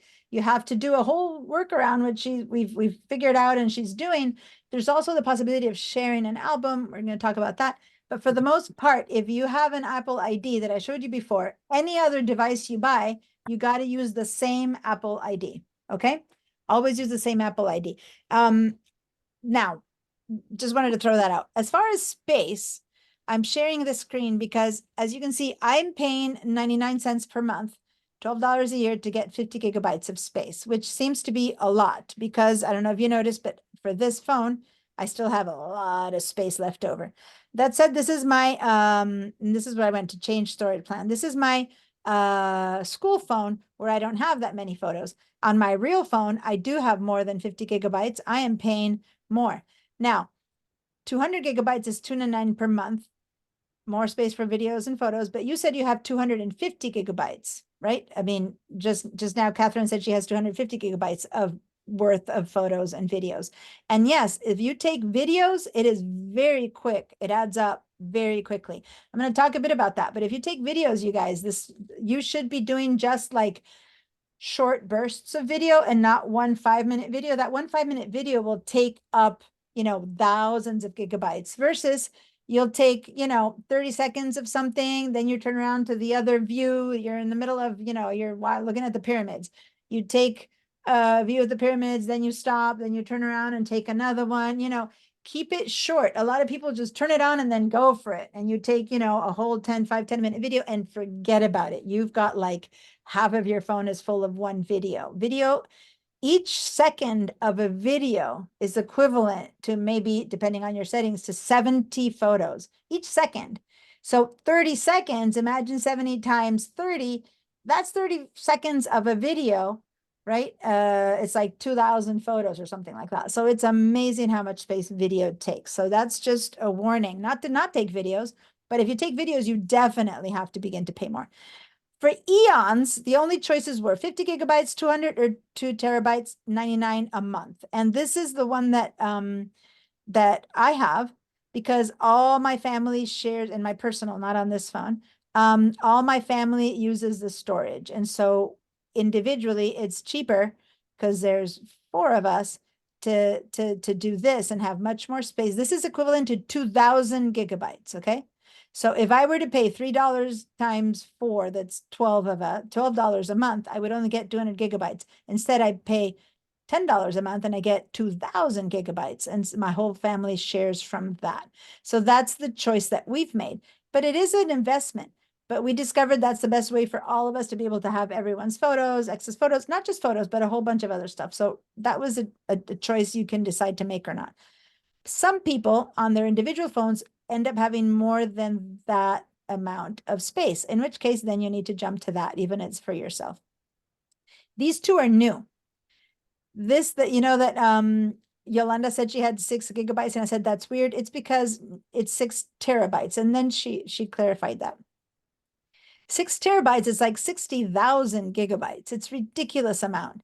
And this begins to be what you need if you're someone who works with your photography, like it says here, photographers, who really, really put it in there, who take raw photos. We're going to talk about that later. And then if you're like a business or something, you might need to go to that. This is new. This started last month or maybe 3 months ago. This did not exist for eons, and people were running out of space. Companies and work people who are content creators, they were running out of space, so they put these 2 tiers. But I highly doubt anyone needs that. But we already have one person, Yolanda, who with her entire family, I think you said there were 7 or 9 people connected to this who take a lot of pictures, and specifically your niece takes a ton of videos. So they're sharing that. But with amongst all those people, it's still cheaper, right, than any of these individual ones. All right. So you don't have to do any of this stuff, but if at some point you want to, you upgrade, be careful if you downgrade to pay less, because then the stuff that already is occupying that space will have nowhere to go. So I don't recommend downgrading unless you really do a big cleanup. And if you pay nothing, if you're in the 5 free gigabytes and you begin to take photos and videos, then you have plan B, which is to send them by hand. Now, I'm going to back up, and we're going to leave this place now. The only thing, when I said back up, from here, you just go up to this top left where it says back, and that's how you back out of these places. You back out of these places. But again, just pay attention to this number mainly, like how much space your iCloud photos takes, okay? And this is the place you were in a second ago. Yolanda, when you said yours says iCloud photos and mine only said photos, it's because you were in there. Okay. Let's keep backing out. Let's keep backing out. And that's it. That's the whole conversation on your phone. I'm going to stop my share for a minute.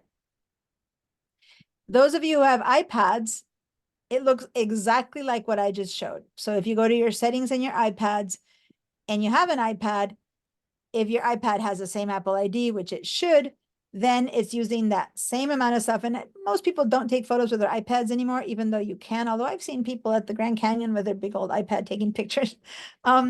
If that's you, then those photos are also going to the same cloud if this is turned on or not. So if you take photos with your iPad and you do not have that turned on, those iPad photos are staying in your iPad and will not appear in your computer or in your phone. If it's turned on, then the photos in your iPad will join and it'll be one big, all the photos you take are in the same space. All right. I want to move forward. Catherine, yes. If it's specific to your situation, I No, might. it isn't. No, I just wanted to be sure I've understood. You were mentioning that that I could back up Time Machine, because if everything's going to the cloud, it's living in the cloud. Mhm. Do I need to also pull it down from the cloud, put it on my computer and back up my computer? Or are we going to talk about that at a later time? Thank you. Exactly what we're talking about next. So you're right on top of what's happening next. I stopped sharing my phone, and usually I started from my computer. This is the first time I start with the phone, because what happens is some people don't have their photos on their computer and they don't, like, they've never used it or something like that. But everyone starts by taking a picture on their phone, right? And so this is why I showed you first the phone. So just as a summary of what we just said, when you take pictures on your phone or on your iPad, you can have them lit just on your phone, or you can have them automatically be going to the cloud. If they go to the cloud, you need to pay for some more space. If they don't go to the cloud, you're fine with the free space. Now, to save those photos, if you're not paying, the only choice is to connect your phone with a cable, right? The same one that's the power cable that you charge your phone to your computer. And then when we get to open now the Photos app, I'll show you how to transfer those photos in. I haven't shown you the computer app yet. So it's not a big deal. You just need to do it often enough. Okay. All right. For those of you who, good question. Yolanda's asking me something on the chat that you guys don't see because you sent it only to me, but she said, for security purposes, my Apple ID is also my email address. So for some of you, it is the current email address. She said, do cyber scammers find it? And so that's a great question. Your Apple ID might also be your email address, but it's not related to your email unless you're using an Apple email. There's all these unlesses, but no, if they see that be your name, your account, it doesn't give them access to your stuff, because here's the key to all of this. The only way to get in to see that stuff that's in your cloud is to have your Apple ID password. And that is something that I'm going to talk about. And you guys will have, 2 days and maybe till next Thursday, and then maybe a whole week till next Tuesday to figure that out. Because a lot of people do not know their Apple ID password. They have no idea. And guess what? If you don't know your Apple ID password and you do lose your phone and you do need to set up yourself up with your stuff again because you go buy another phone, or not even if you lose it, if you just go buy a new phone, they can transfer kind of phone to phone, so it doesn't matter. But if you lose your phone or it breaks and you go buy a new phone, the only way to make your phone have all the stuff that the other one had is to be able to enter your Apple ID, which now you all know because I showed you what it is, and then to put in your password so people know it's truly you. Otherwise, anyone could put in like Yolanda's email, and then boom, in my phone, I would have it all the Yolanda stuff. No. Because top of putting in by Apple ID, it's like a phone number. Everyone can know your phone number, right? It's a number. Then you also have to give them your password for your Apple ID. Then you access that stuff. Does that make sense? And on top of that, if you have gone through the whole system of setting up a 2-factor authentication, which I highly recommend everyone should do, then it needs 2 choices, not only your password, which someone might have guessed or found out or whatever, but on top of that, they'll send you a message to another one of your devices with a code that you need to type in, and that confirms that you truly are you. That's the only way they can actually access inside of your stuff, everything that's you, that's in the cloud. Okay. So as long as you don't share your password, and as long as you then can confirm that you are you through another email address that you might have given them, or through a different device that you have, and they send you a code and you plug that code in, that's called two-factor authentication. Then you can access that stuff. So say Yolanda were to give me her Apple ID, which now she said, we all know it. It's her email address. You might not know it, but I know it. That still doesn't mean I can get into her stuff because she has never given me her password, and I request no one to ever share the password with anyone because that would be the final access. But even if she did give me her password, I would then have to have one of her devices. So I would have to be right next to her to receive this other message that would give me a code that I would have to enter. So it's all those hoops and jumps and things that you need to go through before I would be able to enter her own stuff. And I highly recommend, and this has happened before, and Yolanda knows what I'm talking about, and other people who've been in my class forever, I've mentioned, if your spouse, someone who's really near and dear to you, has not shared that information with you, a password or something like that, and they pass away, anything they have on their devices, you cannot access anymore. Okay. So be cognizant of that because you might never be able to enter their emails to notify his friends or her friends that they've passed away. You might never be able to get to those photos that you never shared and stuff like that. So consider that it's important to have certain people know the information so that then it's not completely gone and lost forever. Betsy. Diana, I don't know if you're going to tell us this later or not. The iPad and the iPhone, that's what I have, but it's taking up too much space because all my pictures are also going to my iPad. I don't know if that makes sense. So is there any way to stop that, or is it taking up gigabytes? Yeah. So that's this conversation that if you want your photos not to get into your iPad, then open your iPad settings, which are exactly the same as the one I showed you on the phone. Yes. Open your iPad settings and just turn that button off, like uncheck, like when it no, and then the photos will be only in the cloud and not in your iPad anymore. Okay. So let me repeat, go to iPad settings and then go to where the photos are on my iPad. Not where the photos are, to the system settings, the same settings that we were just in. Go into your iCloud account, go into your photos, and you know what? I'll share this one more time, but wait for a second because it's time for the break. And I want to be able to give everyone their break because we've been going on for quite a while. So hang in there. And once we get back into sharing my phone, then you can pick up your iPad and do the same thing I'm doing on the phone. You can do it on your iPad and then you'll be able to do that. Okay. Thank you. So for those of you who came here wanting to organize their photos and know how to use their cameras and all that stuff, we're getting there, okay? This is like a bit much, it's much drier stuff, but it's necessary conversation for people to be able to figure out how, once we start organizing them, what's really happening and where those photos truly are. All right, let's take a break. I'm going to go ahead and in the chat, I'm going to write, I didn't officially give a second break because people kind of came and went and some people were there waiting and so they took no break. So I'm going to give a longish one this time. We're going to do 15 minutes. In the future, it'll be 10 minutes. So it's 2:10. So let's be back at help me here.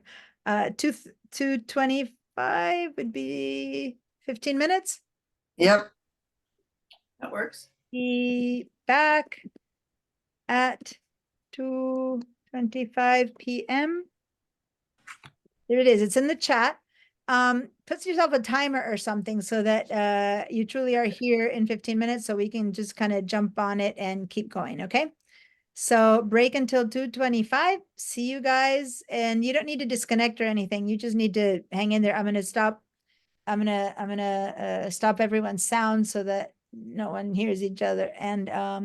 And you can stop your video if you want or not, but just I'll show up again in 15 minutes. See you guys. I'll be right here.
All right, I'm back. If anyone else is back, go ahead and let me know either by turning on your videos or by giving a sign of life with thumbs up and things like that. All right, perfect.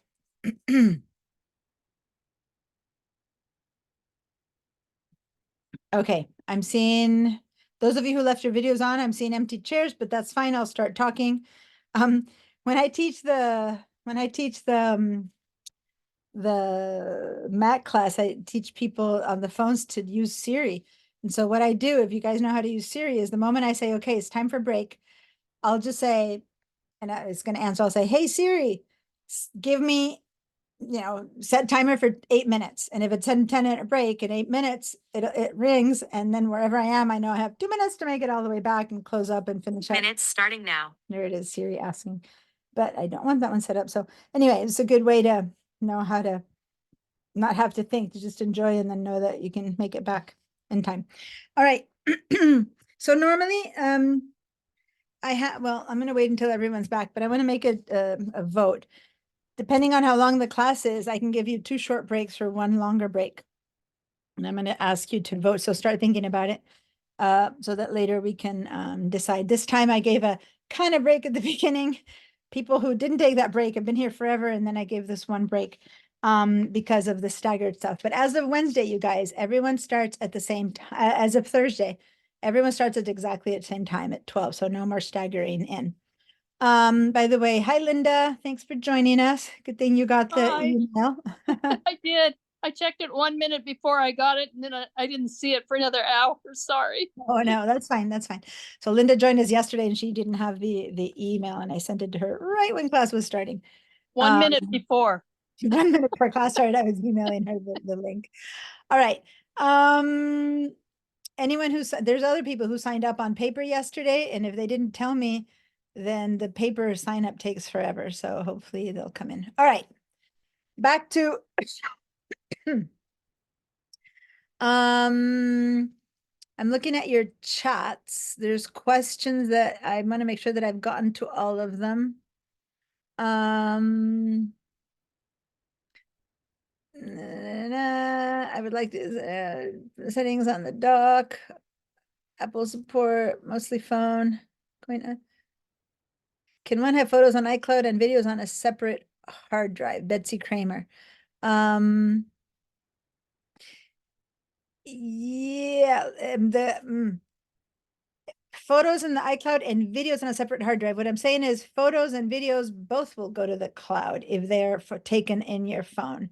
It's not like you can have only the photos go and the videos not go. Once they get into your computer, if you want to have them in a separate places, you can do that. But from the phone, they all go up to the cloud at the same time. You can't choose to send only the photos and not the videos. Is Betsy Kramer here? I'm answering your question. Does that answer the question, what you were trying to find out? Sort of. I was wondering on the basis of the videos being so large and therefore so expensive, if one could just store them separately. Yeah, good point. No, what you can do, and this, I've been telling you the good and the in between of the cloud. The only bad, not the only, but one of the bad things of the cloud is that, yes, it can add up when you have a lot of videos if you have to pay for more space.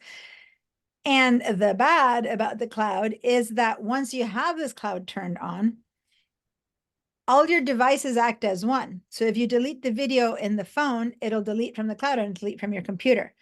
And you know what I mean? Just as much as if you add it on one, it'll add to all of them. It'll also delete from all of them. So if you want to have your videos on your computer, but not on your phone, you can't do it through this system because taking them off takes them off from everywhere. Does that make sense what I'm saying? Oh, yeah. I was wondering about having the videos removed from the cloud and then put on on the on a hard drive or whatever. So right now I haven't yet talked about what happens from the cloud to the computer, but what you can do as a workaround is when you take a video, it goes through the cloud and it goes to your computer. At that point, you move it from your computer into another hard drive, like you said, and then you delete it from everywhere. So it's more on a one-on-one basis. And then you can do that. You've saved the video, but you've taken it off the cloud. Does that make sense? But it'll still have to go through the system. Now, as long as you delete it right after you've taken them, not right after, but within that week, you won't have accumulated tons of videos. And so it won't take up so much space. Does that make sense? Yes, I think so. Okay, when we get to how to do that from the computer, I'll show you how to manipulate different images from there, okay? On your phone, there's no way to separate them. They're all in one big batch, okay? And if you delete one, it deletes from everywhere. So as much as I'm saying the good and the bad of the whole cloud, that's the bad, if you want, in the sense that if you're thinking you're just trying to take a space on your phone by deleting them, which is what, for example, Lori does, because she's aware of transferring them stuff, then she deletes them on her phone. They don't delete from her computer. But if you have this whole system set up where if you go to the cloud and from the cloud to the computer, then deleting them in one place deletes them everywhere. And the good news is you can sit there and clean up and organize your stuff on your phone. When you get to your computer, it's all organized on your computer. You can be sitting for an hour on your computer organizing stuff. And when you go to your phone, it's all organized on your phone because it operates as one entity. Does that make sense? Yes. You don't have to have separate, they don't operate separately, okay? Now, when you have, here we go. I'm going to share, this time I'm going to go to my computers and I want to get to some fun photo part, but the first class, I'm talking all about cloud and stuff like that. We will get to the fun part. We will get to manipulate our photos. We will get to figure out and organize them. But I just want to spend just a little bit more time telling you how to do the same thing we did on your phone from your computer to the cloud. And then I'll leave it up to you as homework between here and Thursday to check the cloud. I'll tell you how to do it and how to help yourself if you can't do it. But now I'm going to share, this is my entire screen. And there's two different settings possibilities. If you are on an operating system that's newer than Ventura, so Ventura or Sonoma, it's going to look like this one. If you're an operating system that is older than Sonoma, it's going to look different. The system settings are going to be called system preferences. So I can't get into all the intricacies of that. That I do teach, and we spend a lot of time on that whole thing on the internet, but on the Mac classes. But here in the photos class, all I'm going to say is that I'm going to show you the system preferences on one and another. And then after that, everything else in the Photos app will be very similar. How do you know what your operating system is? You don't even need to go find it out. Just if this thing is called system settings, and if you have it here on the dock, then it's called system settings. If you go to the Apple and it says system settings, then what you know is that, yes, you are on either Sonoma or Ventura, and it operates this way. And if I click on the system settings, they look like this, okay? This means you have either Sonoma or or Apple, Ventura or Sonoma as your operating system. I'm going to stop that share. If on the other hand, when you go, and I'm going to share this other screen. If on the other hand, you go to your system settings or preferences and they say, see, they're called system preferences, then when you open that, it looks like this, okay? It looks very different. If it's called system preferences and it looks like this, then you have an operating system that's older than Ventura or Sonoma. It's a few years old. Does that make sense? So just for this little portion, I'll be sharing, I'm going to stop my share. I'll be sharing from one and another separately. If you saw what I just said, if your computer says system settings, give me a yes. If it says system preferences, give me a no. System settings is a yes, green check mark. System preferences is a no, red X. Okay, I've got 1 red X, 2 red X's. I'm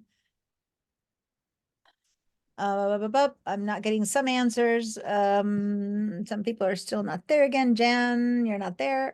I can see an empty chair. Let me see. Most people are saying yes. James, you do have a Mac computer though, right? You have an Apple computer versus you had an Android phone, but you have an Apple I computer. have system settings. System settings. Okay, so if you can find the green check mark, that would be great. Laura, you said yes. Okay, so right now it looks like there's only 2 of you guys of the people who are answering. Linda, Linda Brophy, what about you? Oh, I need to add your last name later. I know your name, so I'm gonna write it, but later you have to Yes, sure your last name is I think I have that. that which Ventura has? System setting. Preferences or settings? Okay, settings. Then give me a yes. And Jan, when you go to your system, is it system preferences or system settings? If you can tell on your computer now. It's settings. Okay, then give me a green yes. Okay. So the majority of you guys have a newer operating system. It doesn't matter as far as mattering. It's just that I need to know to show you a different way to get to this place. If you want to find out more about the whole updating and why and can my computer handle it or not, all of that I deal with in the Mac classes. You're welcome to ask me those questions there. Right now, I just need to show you 2 different ways of doing this. Okay, so first I'm going to share system settings, which is the majority of you. So this is, I want everyone to open their system settings and head over to this box.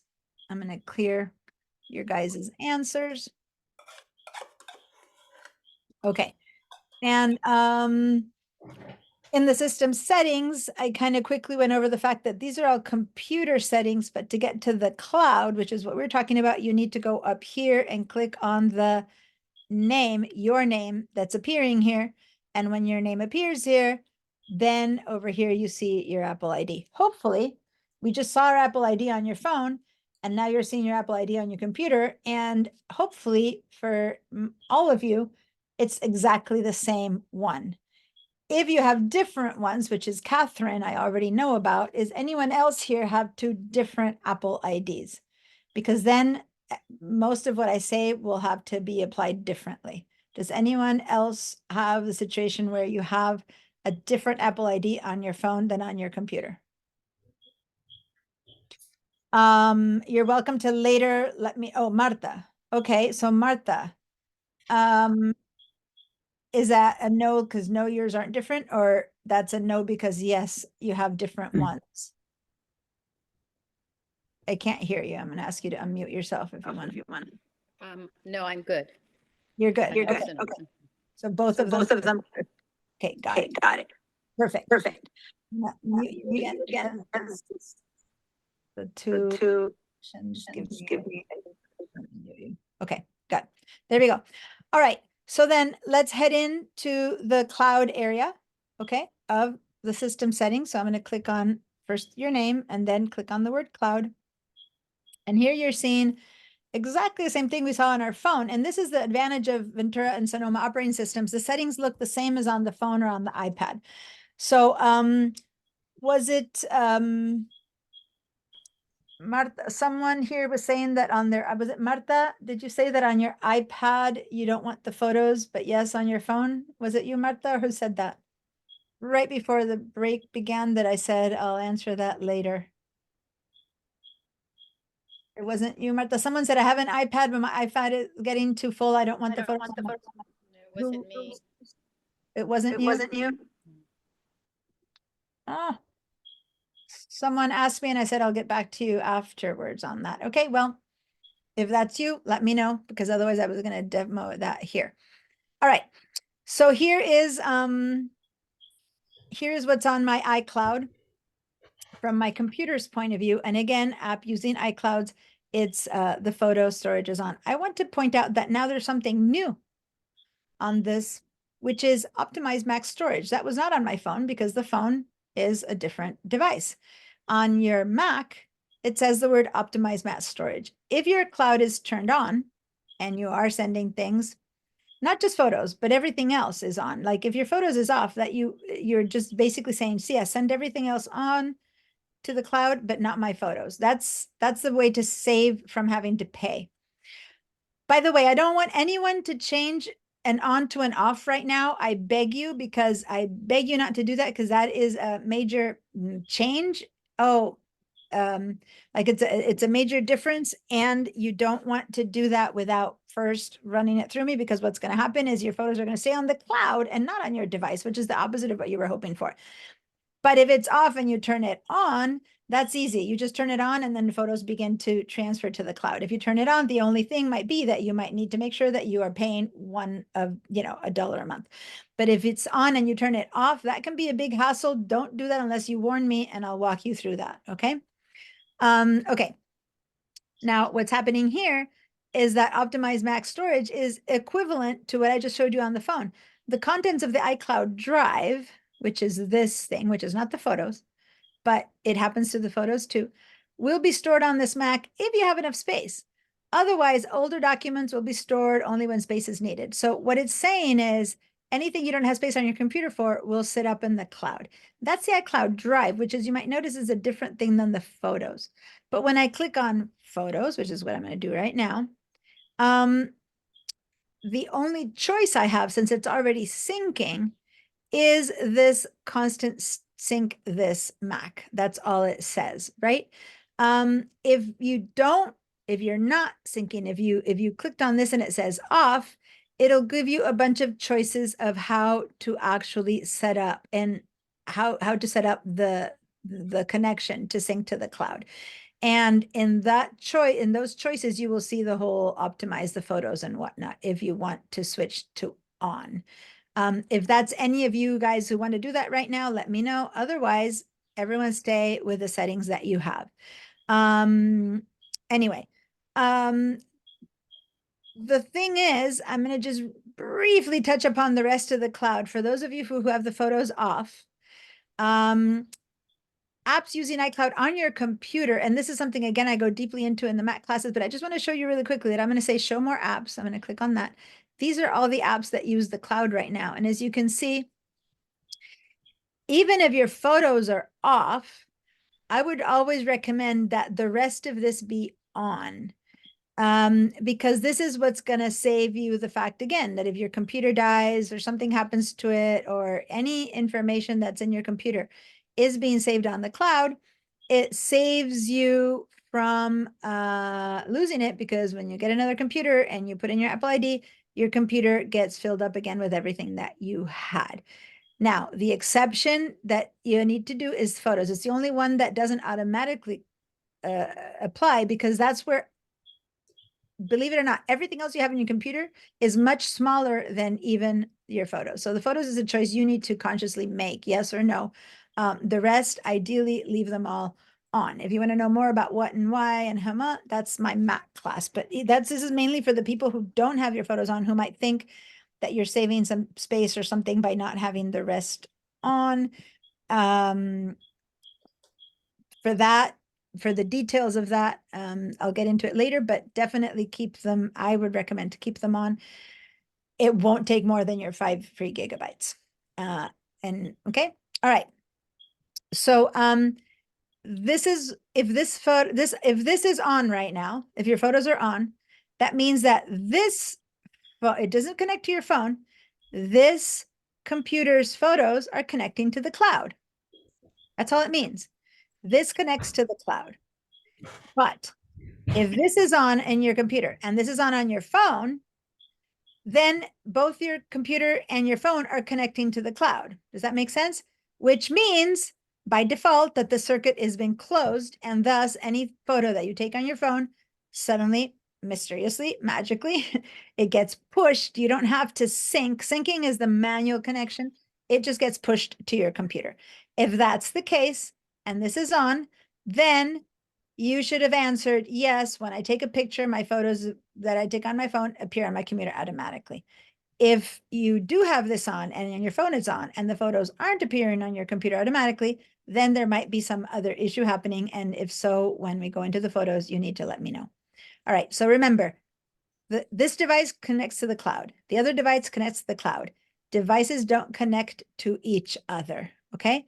So that mystery place of the cloud is the one that I'm going to show you right now, but I'm going to let you guys explore it and tell me on Wednesday what happened. So I'm going to open a browser, any browser. Since this is a Mac class, I'm going to open the Safari browser, but you're welcome to open any browser that you use. I'm going to share my screen. And now everyone, I want everyone to do this. And you're going to do this as homework, okay? But right now I'm going to show you that on any browser, you need to write iCloud.com. You're going to go to iCloud.com. You can be in Bangladesh. You're traveling and you didn't bring your computer because you left it at home because, you know, who travels with a computer unless you're working? And yet you have your phone with you and you lost your phone. You can be in Mongolia. You can be in Washington. You can be anywhere in the world. And if you find a computer that has a connection to the internet, you type iCloud.com and you can access everything that was on your phone or on your computer as long as they're connected to the cloud. So you can get your contacts to tell them, help, you know, I lost my stuff. You're not disconnected from the world if you lose your phone and you're not at home. So we go to iCloud.com and it'll say sign in. When you say sign in, my computer already knows me. I've already jumped through the hoops. It says, do you want to sign into the cloud with your Apple ID? And this is not me, this is my school account. I'll say yes, continue with password. If it says a different thing here, which is not your Apple ID, it could be that someone else used your computer. And so you click on use a different Apple ID and put the actual Apple ID that your phone has, that your iPad has, the one that's right. Then when it says continue with password, this is where it gets a little bit iffy for some people. What password are they asking for? In this case, for me, when it says sign on for the user SPCC teacher, in your case, it will say user and it'll say your name. This password it's asking for is just your computer's password. The same one that if you open your computer, you have a password to make it come to life, right? If so, that's the password it wants. Some of you put your finger on the computer for that password. Some of you write a password. This is not your Apple ID password. This is just your computer's password when you're connecting from your own computer. So I'm going to go ahead and write that one. And I'm going to say continue. Now, if you don't have a lock on your computer, it'll ask you for your Apple ID. If you're on a computer that's not yours, so when we do this from another computer, say that you lost it and you're in France, or people who come to my class in the Wake Center and they try to access the iPad, their iCloud.com, since it's not their personal computer, it doesn't let them in just with one password. It'll ask you for your Apple ID password, and it'll ask you, do you trust this computer? You'll say yes or no. Then it'll say, okay, then go to your phone and give me the code to show me that you're you. So if you're not on one of your own devices, getting into iCloud.com will take much more security questions. Got it? But for now, if you are on your own devices, which most of the people here, when I teach this class at school, it's equivalent to being, you know, in Washington and having lost your phone. You need to jump through the hoops. If you're on your own, it should be letting you in pretty quickly. And over here, you'll see your photos. You'll see mail if you're using the mail cloud correctly, which is something I teach in my Mac classes. You'll see your calendar. You'll see your notes, reminders, anything that's on your phone or on your computer that made it to the cloud is there. So you can stop despairing and go, woohoo, even though I lost my stuff, I didn't actually, lost my device, I didn't actually lose my stuff, okay? Again, I teach much more of this in other classes. The only thing I'm teaching right now is photos. So I'm gonna click on photos and there you go. Since I haven't opened it yet in the iCloud photos, I'm gonna say okay. And so this, hopefully everyone did this. James and Patricia, everyone who has, was it Jane? Who else had a PC computer? Was it Marta? Who else said you had a PC computer? Someone else said you had a, oh, Betsy Elizabeth, who said she had to go to the dentist. She's the one who had wanted to know how to do this. Okay. Betsy Elizabeth, some other people have a PC computer. If you have a PC computer, it doesn't matter because I just went to iCloud.com that you could go on any computer, Mac, PC, it doesn't matter. iCloud.com is platform independent.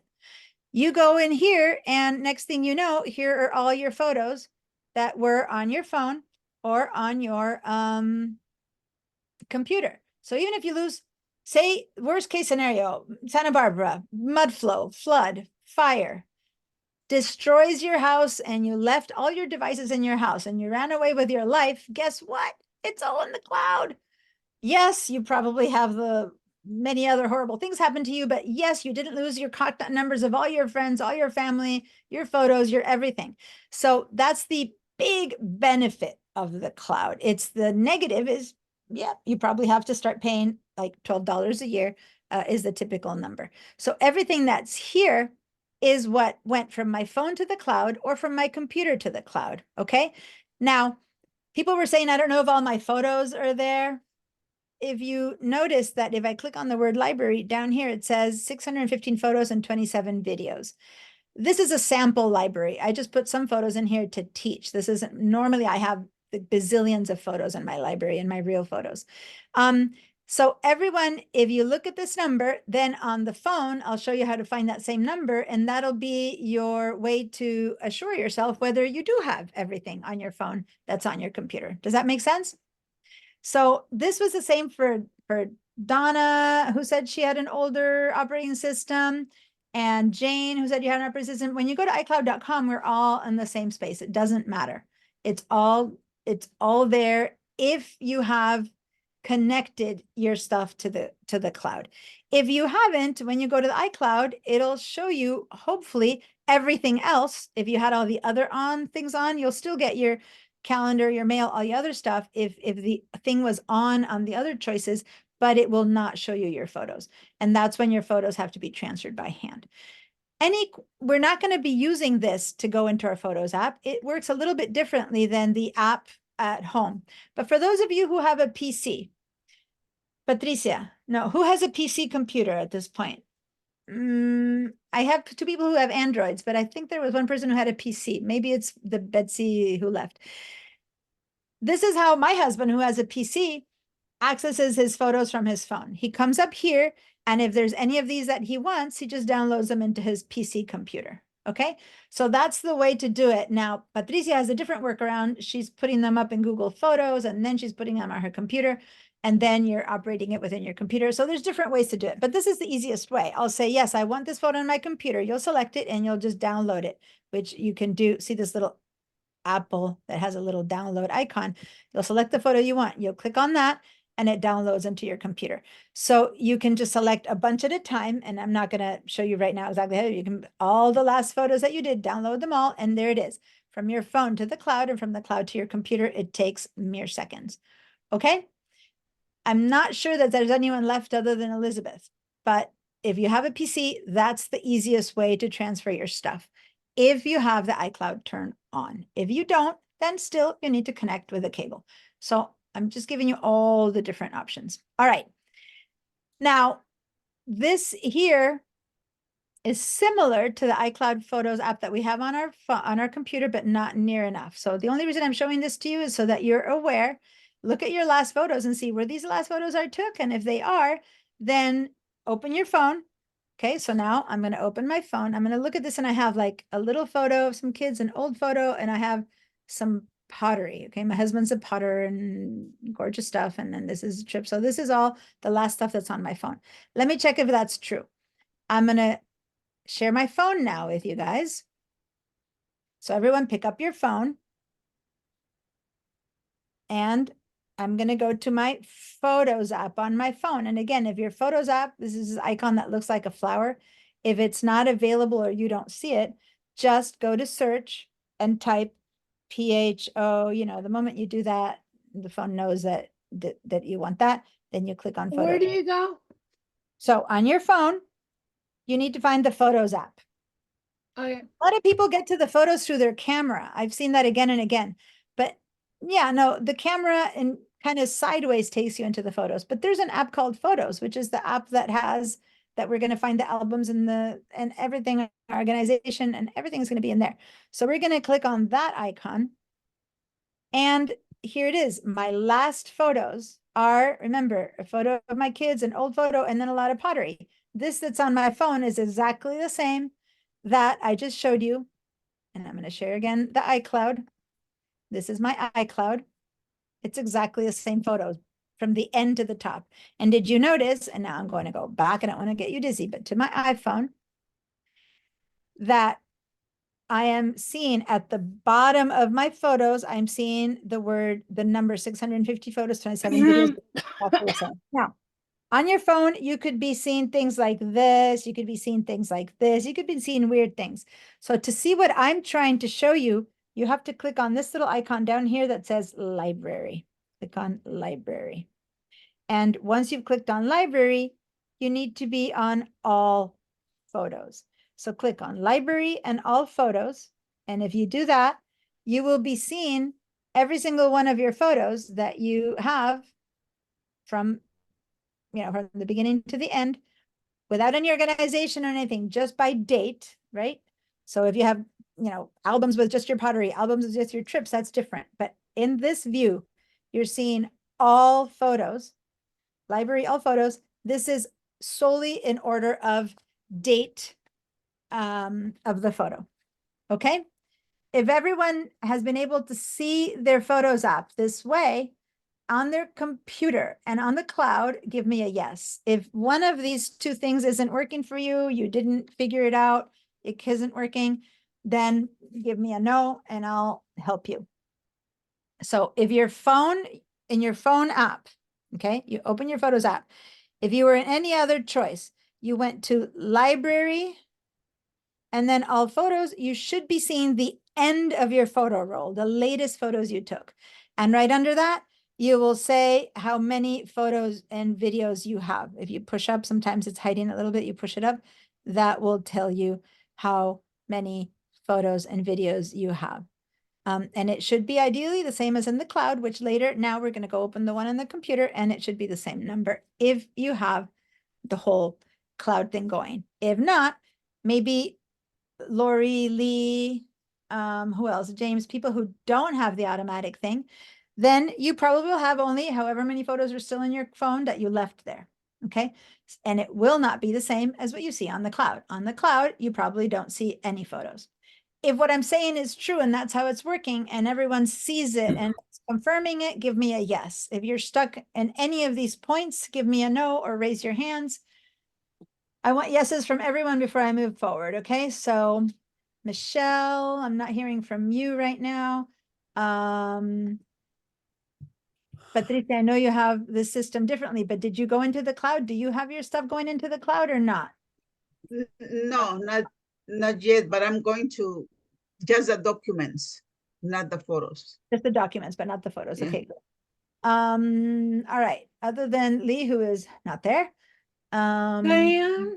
That's working. Everyone's giving me a yes. Who spoke? Yes, Barbara. Once, when, if my photos are in folders, will it show the folders and then you open them? Yeah. Or will they'll show it opened up and just show all the photos? I'll show you all of that in a minute.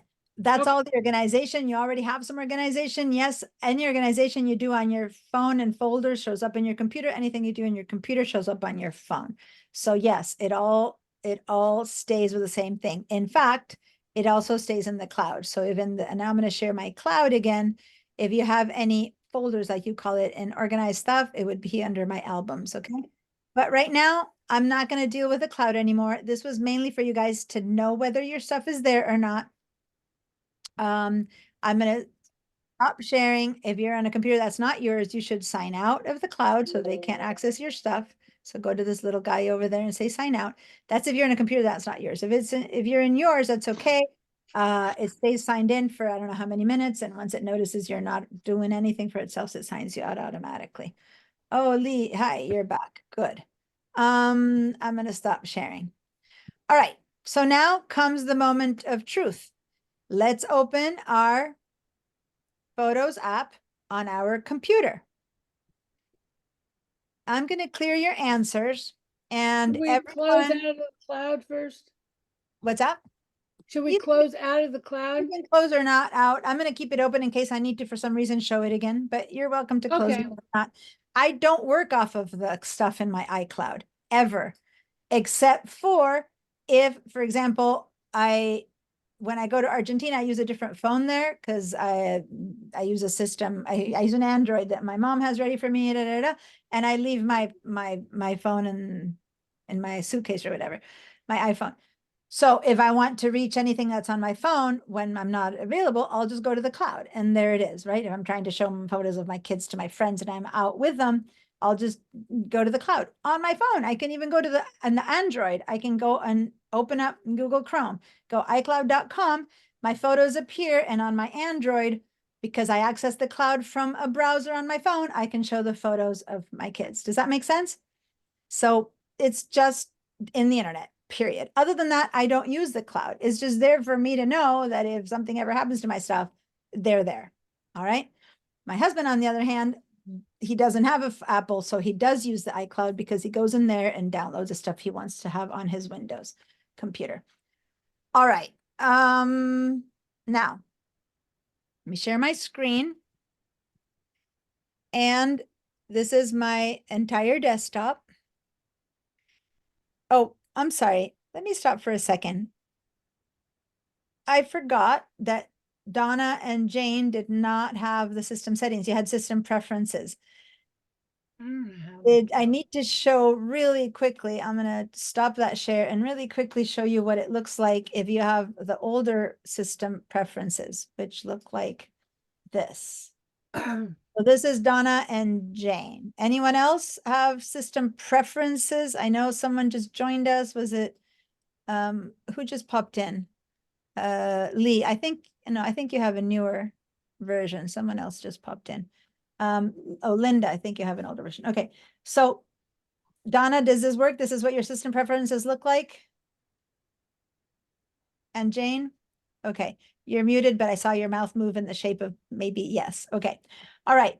So how do you get into your Apple ID depends on how old your system preferences are. If they are the same as mine, which is Monterey, I see Apple ID over here. If it's even older, you will see a little icon of a cloud about down here. You'll see a little cloud and it'll say iCloud. That's if it's even older. Either way, either on that little cloud that'll be somewhere around here, or if it's old but the newest old, then you can click on this Apple ID and that'll take you into your similarly, it looks upside down. The cloud storage space is down here. And what apps are working is above optimize max storage. So it's kind of like top down and bottom top, right? But it's the same stuff once you're in here. And then you'll see if there's a check mark next to photos, that means that your photos are being sent to the cloud. If there's no check mark next to photos, that means your photos are not being sent to the cloud. Spot. So yours is not, Jane? Okay. And you can I'm looking the wrong way when you said that. I can't find the iCloud now at the moment. So this is something that you can share with me, see, because now we're on the computer and if you need help finding this. So did you arrive to this system preferences? Jane? yeah, no, I don't have that one. What are you seeing? What does it say? It says system preferences, Apple iCloud ID. All right. Apple ID, family You sharing. see the Apple ID there? Okay, so click on Apple ID.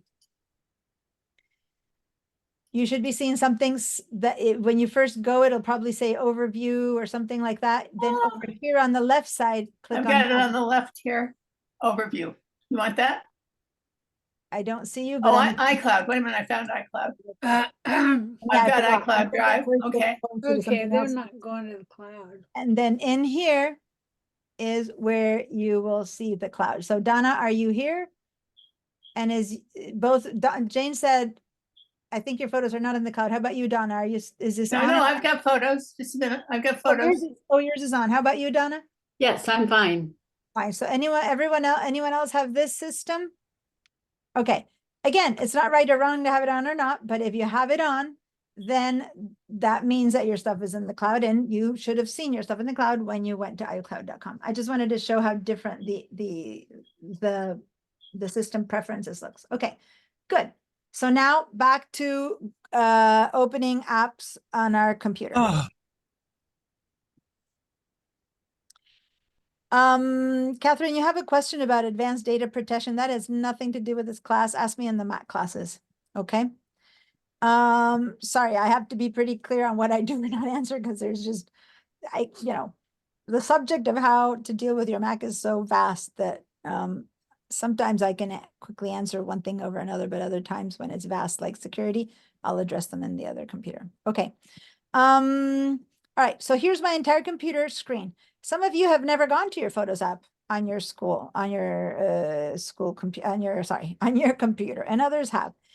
If you do, and you've been to your computer's photos, you might notice that by default, it appears down here in the dock. So if your dock, sometimes people have it to the side, but you should see this little flower icon, the same one that you saw on the phone.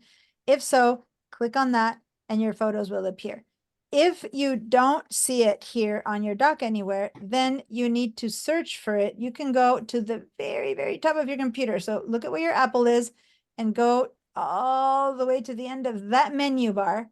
And over there, way over here, you will see the magnifying glass, which is our spotlight, our computer search.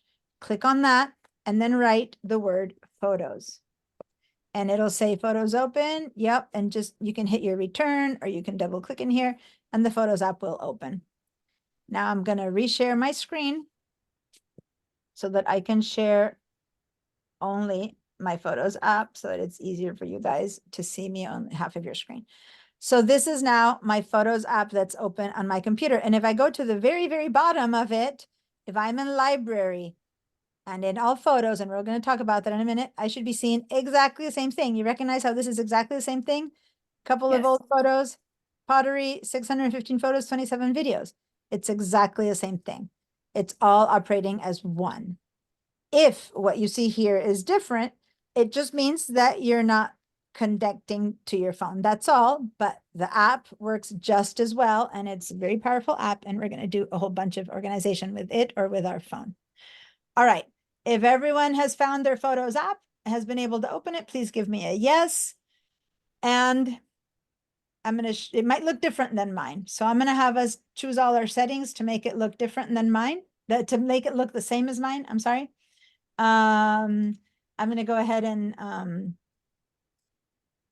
just give me a yes if you're there. But that said, even if you're there, does not mean that you're at the right spot. Okay. Seeing yeses from everyone. Anyone missing? No, Patricia, I'm not seeing a yes from you, but oh, let me. Well, mine is not quite the same. I'll take that. Diane, when you have time, I have a gonna be- question. It's not going to be exactly the same. Someone you said has a question. What? Barb? Yeah, when you have time to answer it.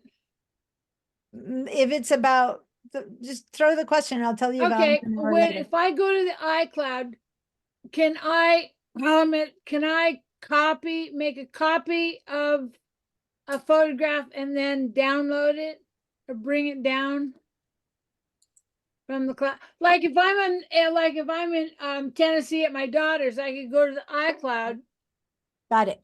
Yeah, because on your computer, they're there in the Photos app. But yes, if you're in, say, your daughter's computer, when you're visiting her, you go to your iCloud and you download, that photo downloads onto your daughter's computer. Yeah.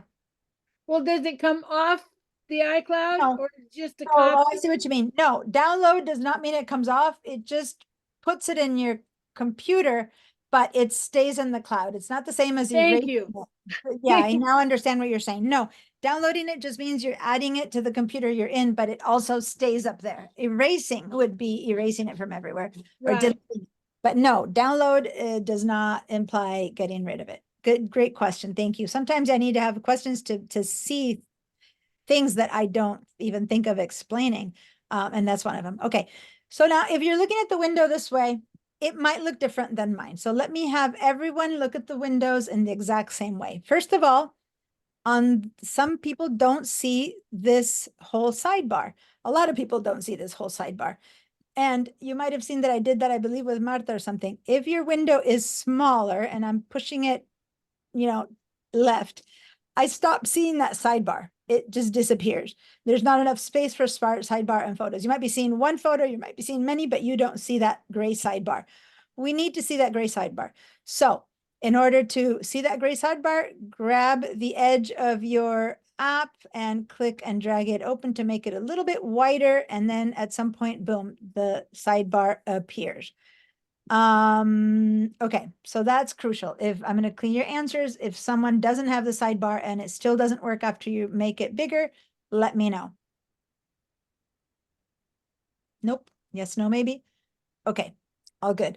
I kind of look and I see if no one answers, I keep going, but some people it takes time to get to the no or to the raise your hand. So even if I keep going, by the time you get to the no or to the unmute, you can speak up again. But for the most part, it looks like everyone has their sidebar. Okay. Now, notice that over here on the left side, I have the word library. If you are already, say that you're already inside of a big photo like this, right? You would see, as long as you have the sidebar, you would still see the word library, okay? So click on the word library. Then the other thing you need to change is over here. If your window is pretty small still, you will see something that says a word, and it might not be all photos. And when you click on it, you have the choice to go to years, days, or months. If your window, on the other hand, is big enough and wide enough, then it'll be like this: years, months, days on all photos. Years, months, days on all photos. So that's how you would choose all photos. If it's smaller and you're in months or days, then you go into that and change all photos that way. By the time you click on library on the left side and all photos on here, everyone should be seeing the photos exactly the way I am. And if you're not, this is the time to say, nope, not me. Raise your hand, ask questions, call it out. But if you're seeing library and all photos, thus you're seeing a lot of your photos in tiny, then you're good. Let me know. I actually have to turn some stuff on, by the way. You might not see the titles. Never mind. I'll do this with you guys later, but I need to, I'm noticing that some things are on that you guys haven't seen yet, so I'm going to turn these off. I had thought I'd set everything down to 0 when I started, but I forgot. So okay.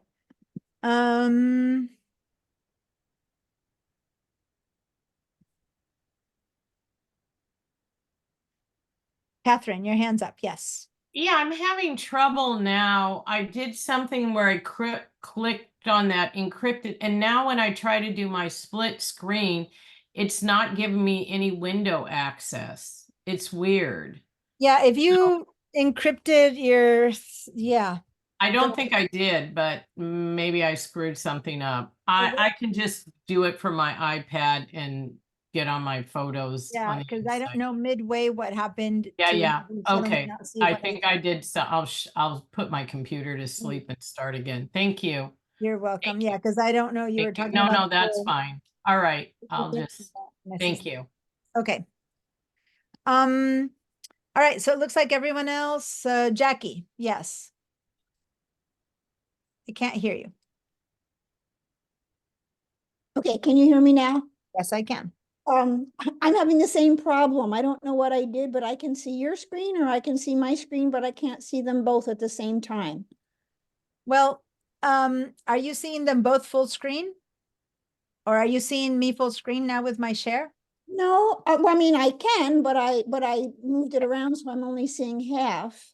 Okay, but on the other half, you're not able to see the Zoom. What are you seeing? What are you seeing, Zoom or me? On the other half, I'm seeing I'm seeing the wallpaper that I had some months ago and disappeared, and now it came back. So that's a whole nother story, I guess. Yeah. So guys, this is why when it becomes a Zoom thing, everything else you can share your screen, I can help you with. But when it's Zoom seeing it or not, it doesn't help for me to say share your screen because it'll just be blank. I won't see your Zoom area. So go ahead and go down to your dock and see if you can click on the Zoom icon and see if Zoom pops up again. Just click one time on the Zoom icon. Well, that's what I'm at the Zoom, so that's great. Okay. And and does then- that now fill in your screen or can you move that sideways? Oh, wait a minute. Oh, I just pushed on the finder and something came up. So I think I'm good. I think Because sometimes things are, there's other things you can do on a Mac that where things might be hiding, but that's the first thing I do. And if it works, fine. And if not, there's also a way you can tab through the different apps that you have open. I have a recommendation when you start class, if you know and can, please close all your other apps. That way you don't have other windows all over the place getting in the way.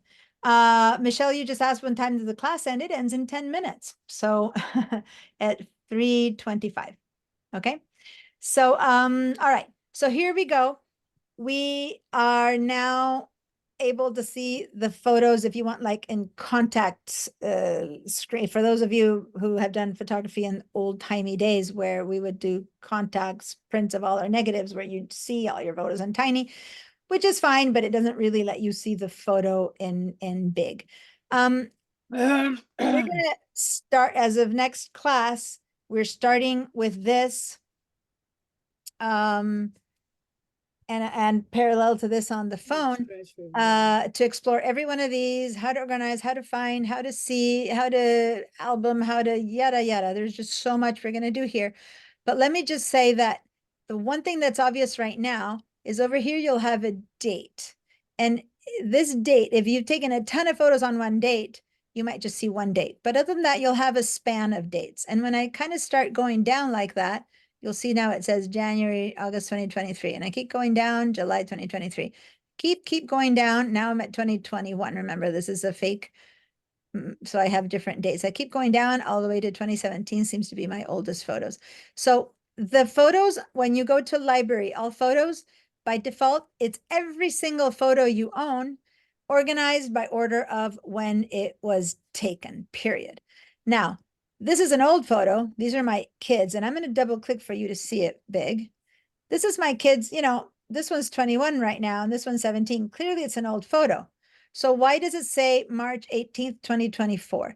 We're going to talk about that.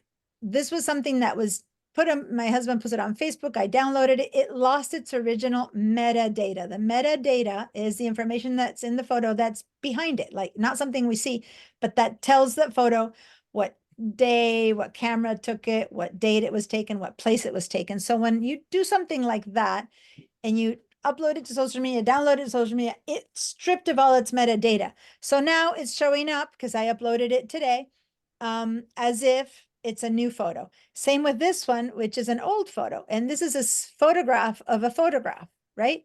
So same thing. It looks like it was taken in January 24th, but clearly of 2024, but clearly it was not. This is an old photo of my husband's mother and brother. It cannot be a new one. So we're going to fix the metadata, put them in the places they belong and stuff like that. But other than those exceptions, every other thing that you have here should be in order of date in which you clicked your, you know, your camera or your phone or whatever.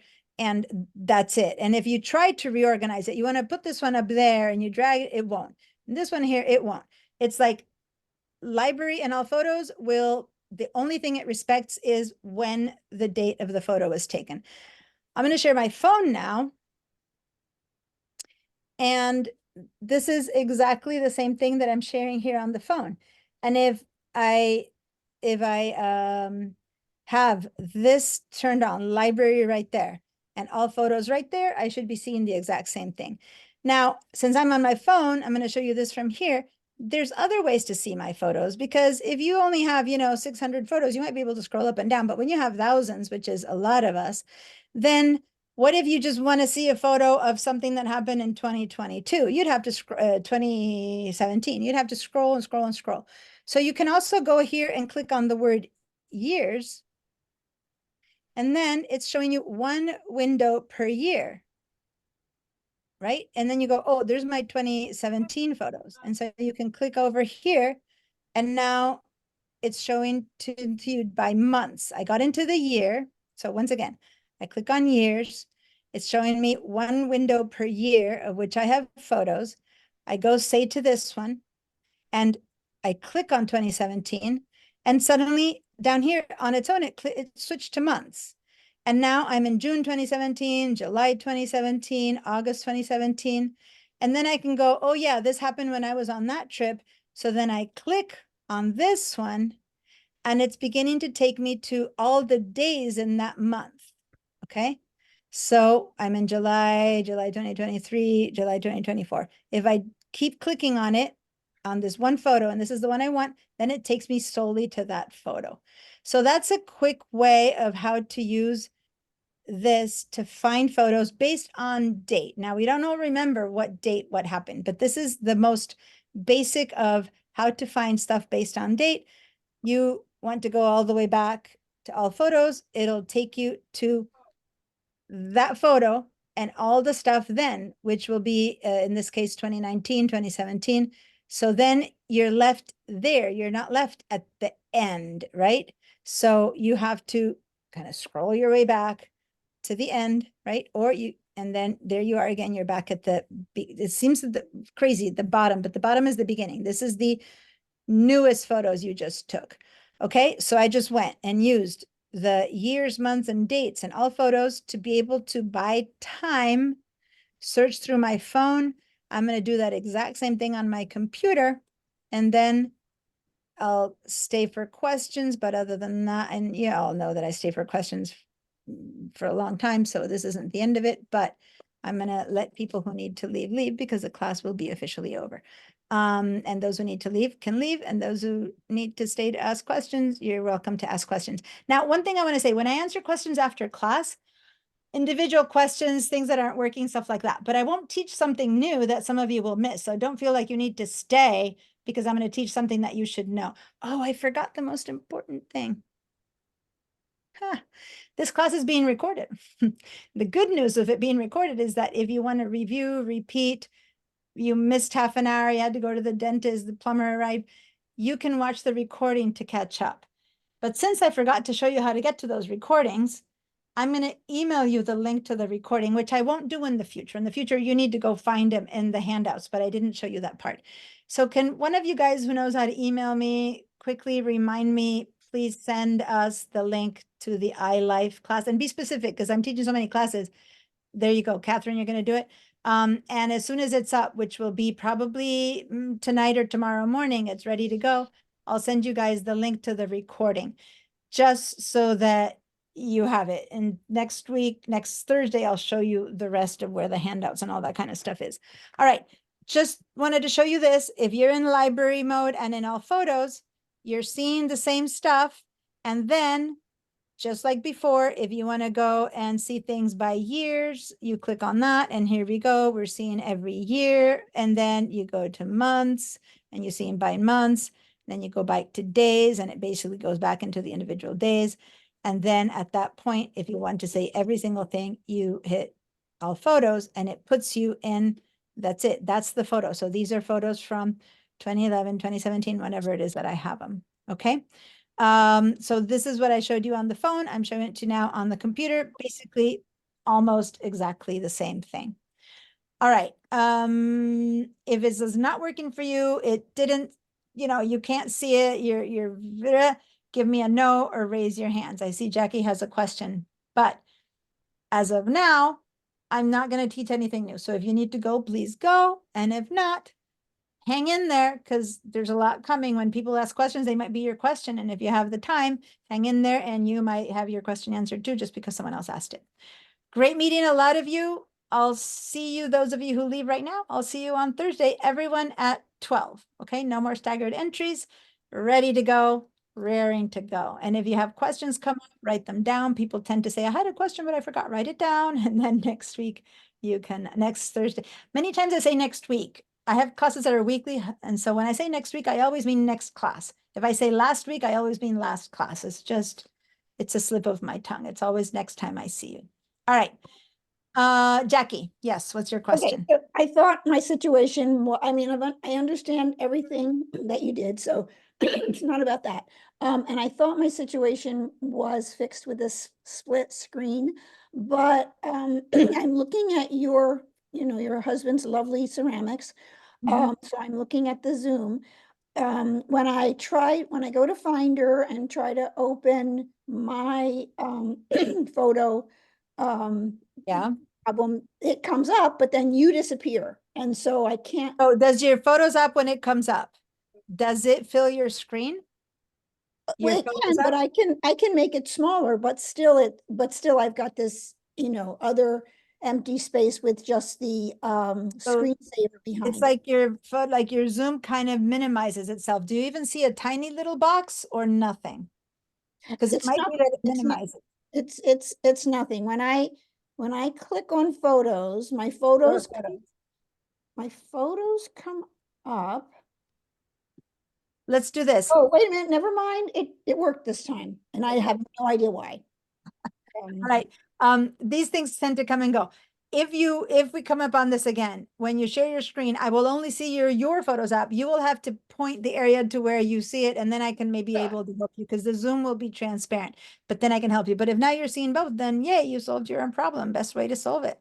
Well, I tried it 3 times before I put my hand up and it didn't work. Well, but I'm not sharing my screen now. That's probably the difference. I'm going to share my screen because things change when I share my screen. I'm not sharing my screen, so everything works fine. I'm going to share my screen, and now is maybe when you're having the problems. Nope, no, it's still there. I can see your screen and I can see my screen. The way I do it is probably not the way you taught us, but if I click on yours, I see the whole thing. If I click on mine, I see the whole thing. Whatever Yeah. works. Different computers show up different ways. As long as you can see both, that's good enough. And it works fine. So thank you All so right. much, Diana. Thank you. You're welcome. Is there anyone else that I said, ask me later, it's not part of the class, that has that question? Any other questions you guys have before we leave? Usually I have quite a bit, but I always say when there's no questions, either I'm an amazing teacher or you guys are intimidated. Don't be intimidated. Ask me stuff. No, I need a nap. You wear me out. You really do. I'm exhausted. I'm sorry, Barbara. You can take me in bits and pieces by watching the recording, okay? I Me do too. watch the recordings. Yeah. Then I And can people who stop should them be and worn take out. notes. Donna, were you on the bike thing today too? You were biking, so yeah. Donna and Lori, who already dropped out, they were on a long bike ride this morning with my husband, and then they just run in here to take the class. So yeah. Oh, I miss doing that. One of these days I'll join you when I'm not teaching. It hurts my knees. I don't ride my bike anymore. I used to And ride Lee, who from just came back from a hike. You guys, thanks for being so healthy and wonderful, and thanks for making it here. If ever you have to be a little bit late, ride went longer, hike went on, still join us and know that you can always catch up by watching the recording. Sometimes if you've noticed, I show up a whole hour late. And if you're a whole hour late, still join us. And I at some do. point, you might not understand bits and pieces, and I'll do my best to catch you up. But then you'll just have to know that I that watch part the you'll video. find out next time with the video. Yeah. So Thank you you. It was a still great, can really learn the good code. class. I've never been up on the iCloud. I had to try about 4 passwords. All right. Now Well, I can remember. It's the password to get into my computer. I'm glad. And by the way, if you're at your daughter's house, when you go to iCloud, you will have to jump some more hoops. It will ask you your Apple ID password and stuff like that. When I show you the handouts next week, I'll show you that I have lists of information of how That to I don't recover your know phone. what my Apple ID. Yeah, so that's the part that was missing today. I didn't show you the handouts, and in that I have handouts about how to recover your Apple ID, because yes, now you're in your own computer, thus you do get into your cloud. Yeah. Go try it from someone else's computer, go to the public library or the school computers or your daughter's, which isn't your computer, and you'll find that it's not so easy to enter the iCloud. So everyone should try that from some other Is computer it because to see what it takes to get in. And if you don't know what it takes, then you got to recover that password or you're locked out of your stuff. Okay. Thank you. So I'll make remind sure me, I have I'm all gonna that say in this, my I'm gonna say phone. this again next week when I show the handouts, but if anyone who's here notices next week that I'm showing handouts and you might remember, Are you talking about Thursday or are you talking about next Tuesday? Next class, this next week is next class, Thursday, next time we meet. Okay? Great. Thank you. All right. Bye, everyone. Have a Bye. wonderful 2 days until I see See you you in a couple next. days. Okay. Bye.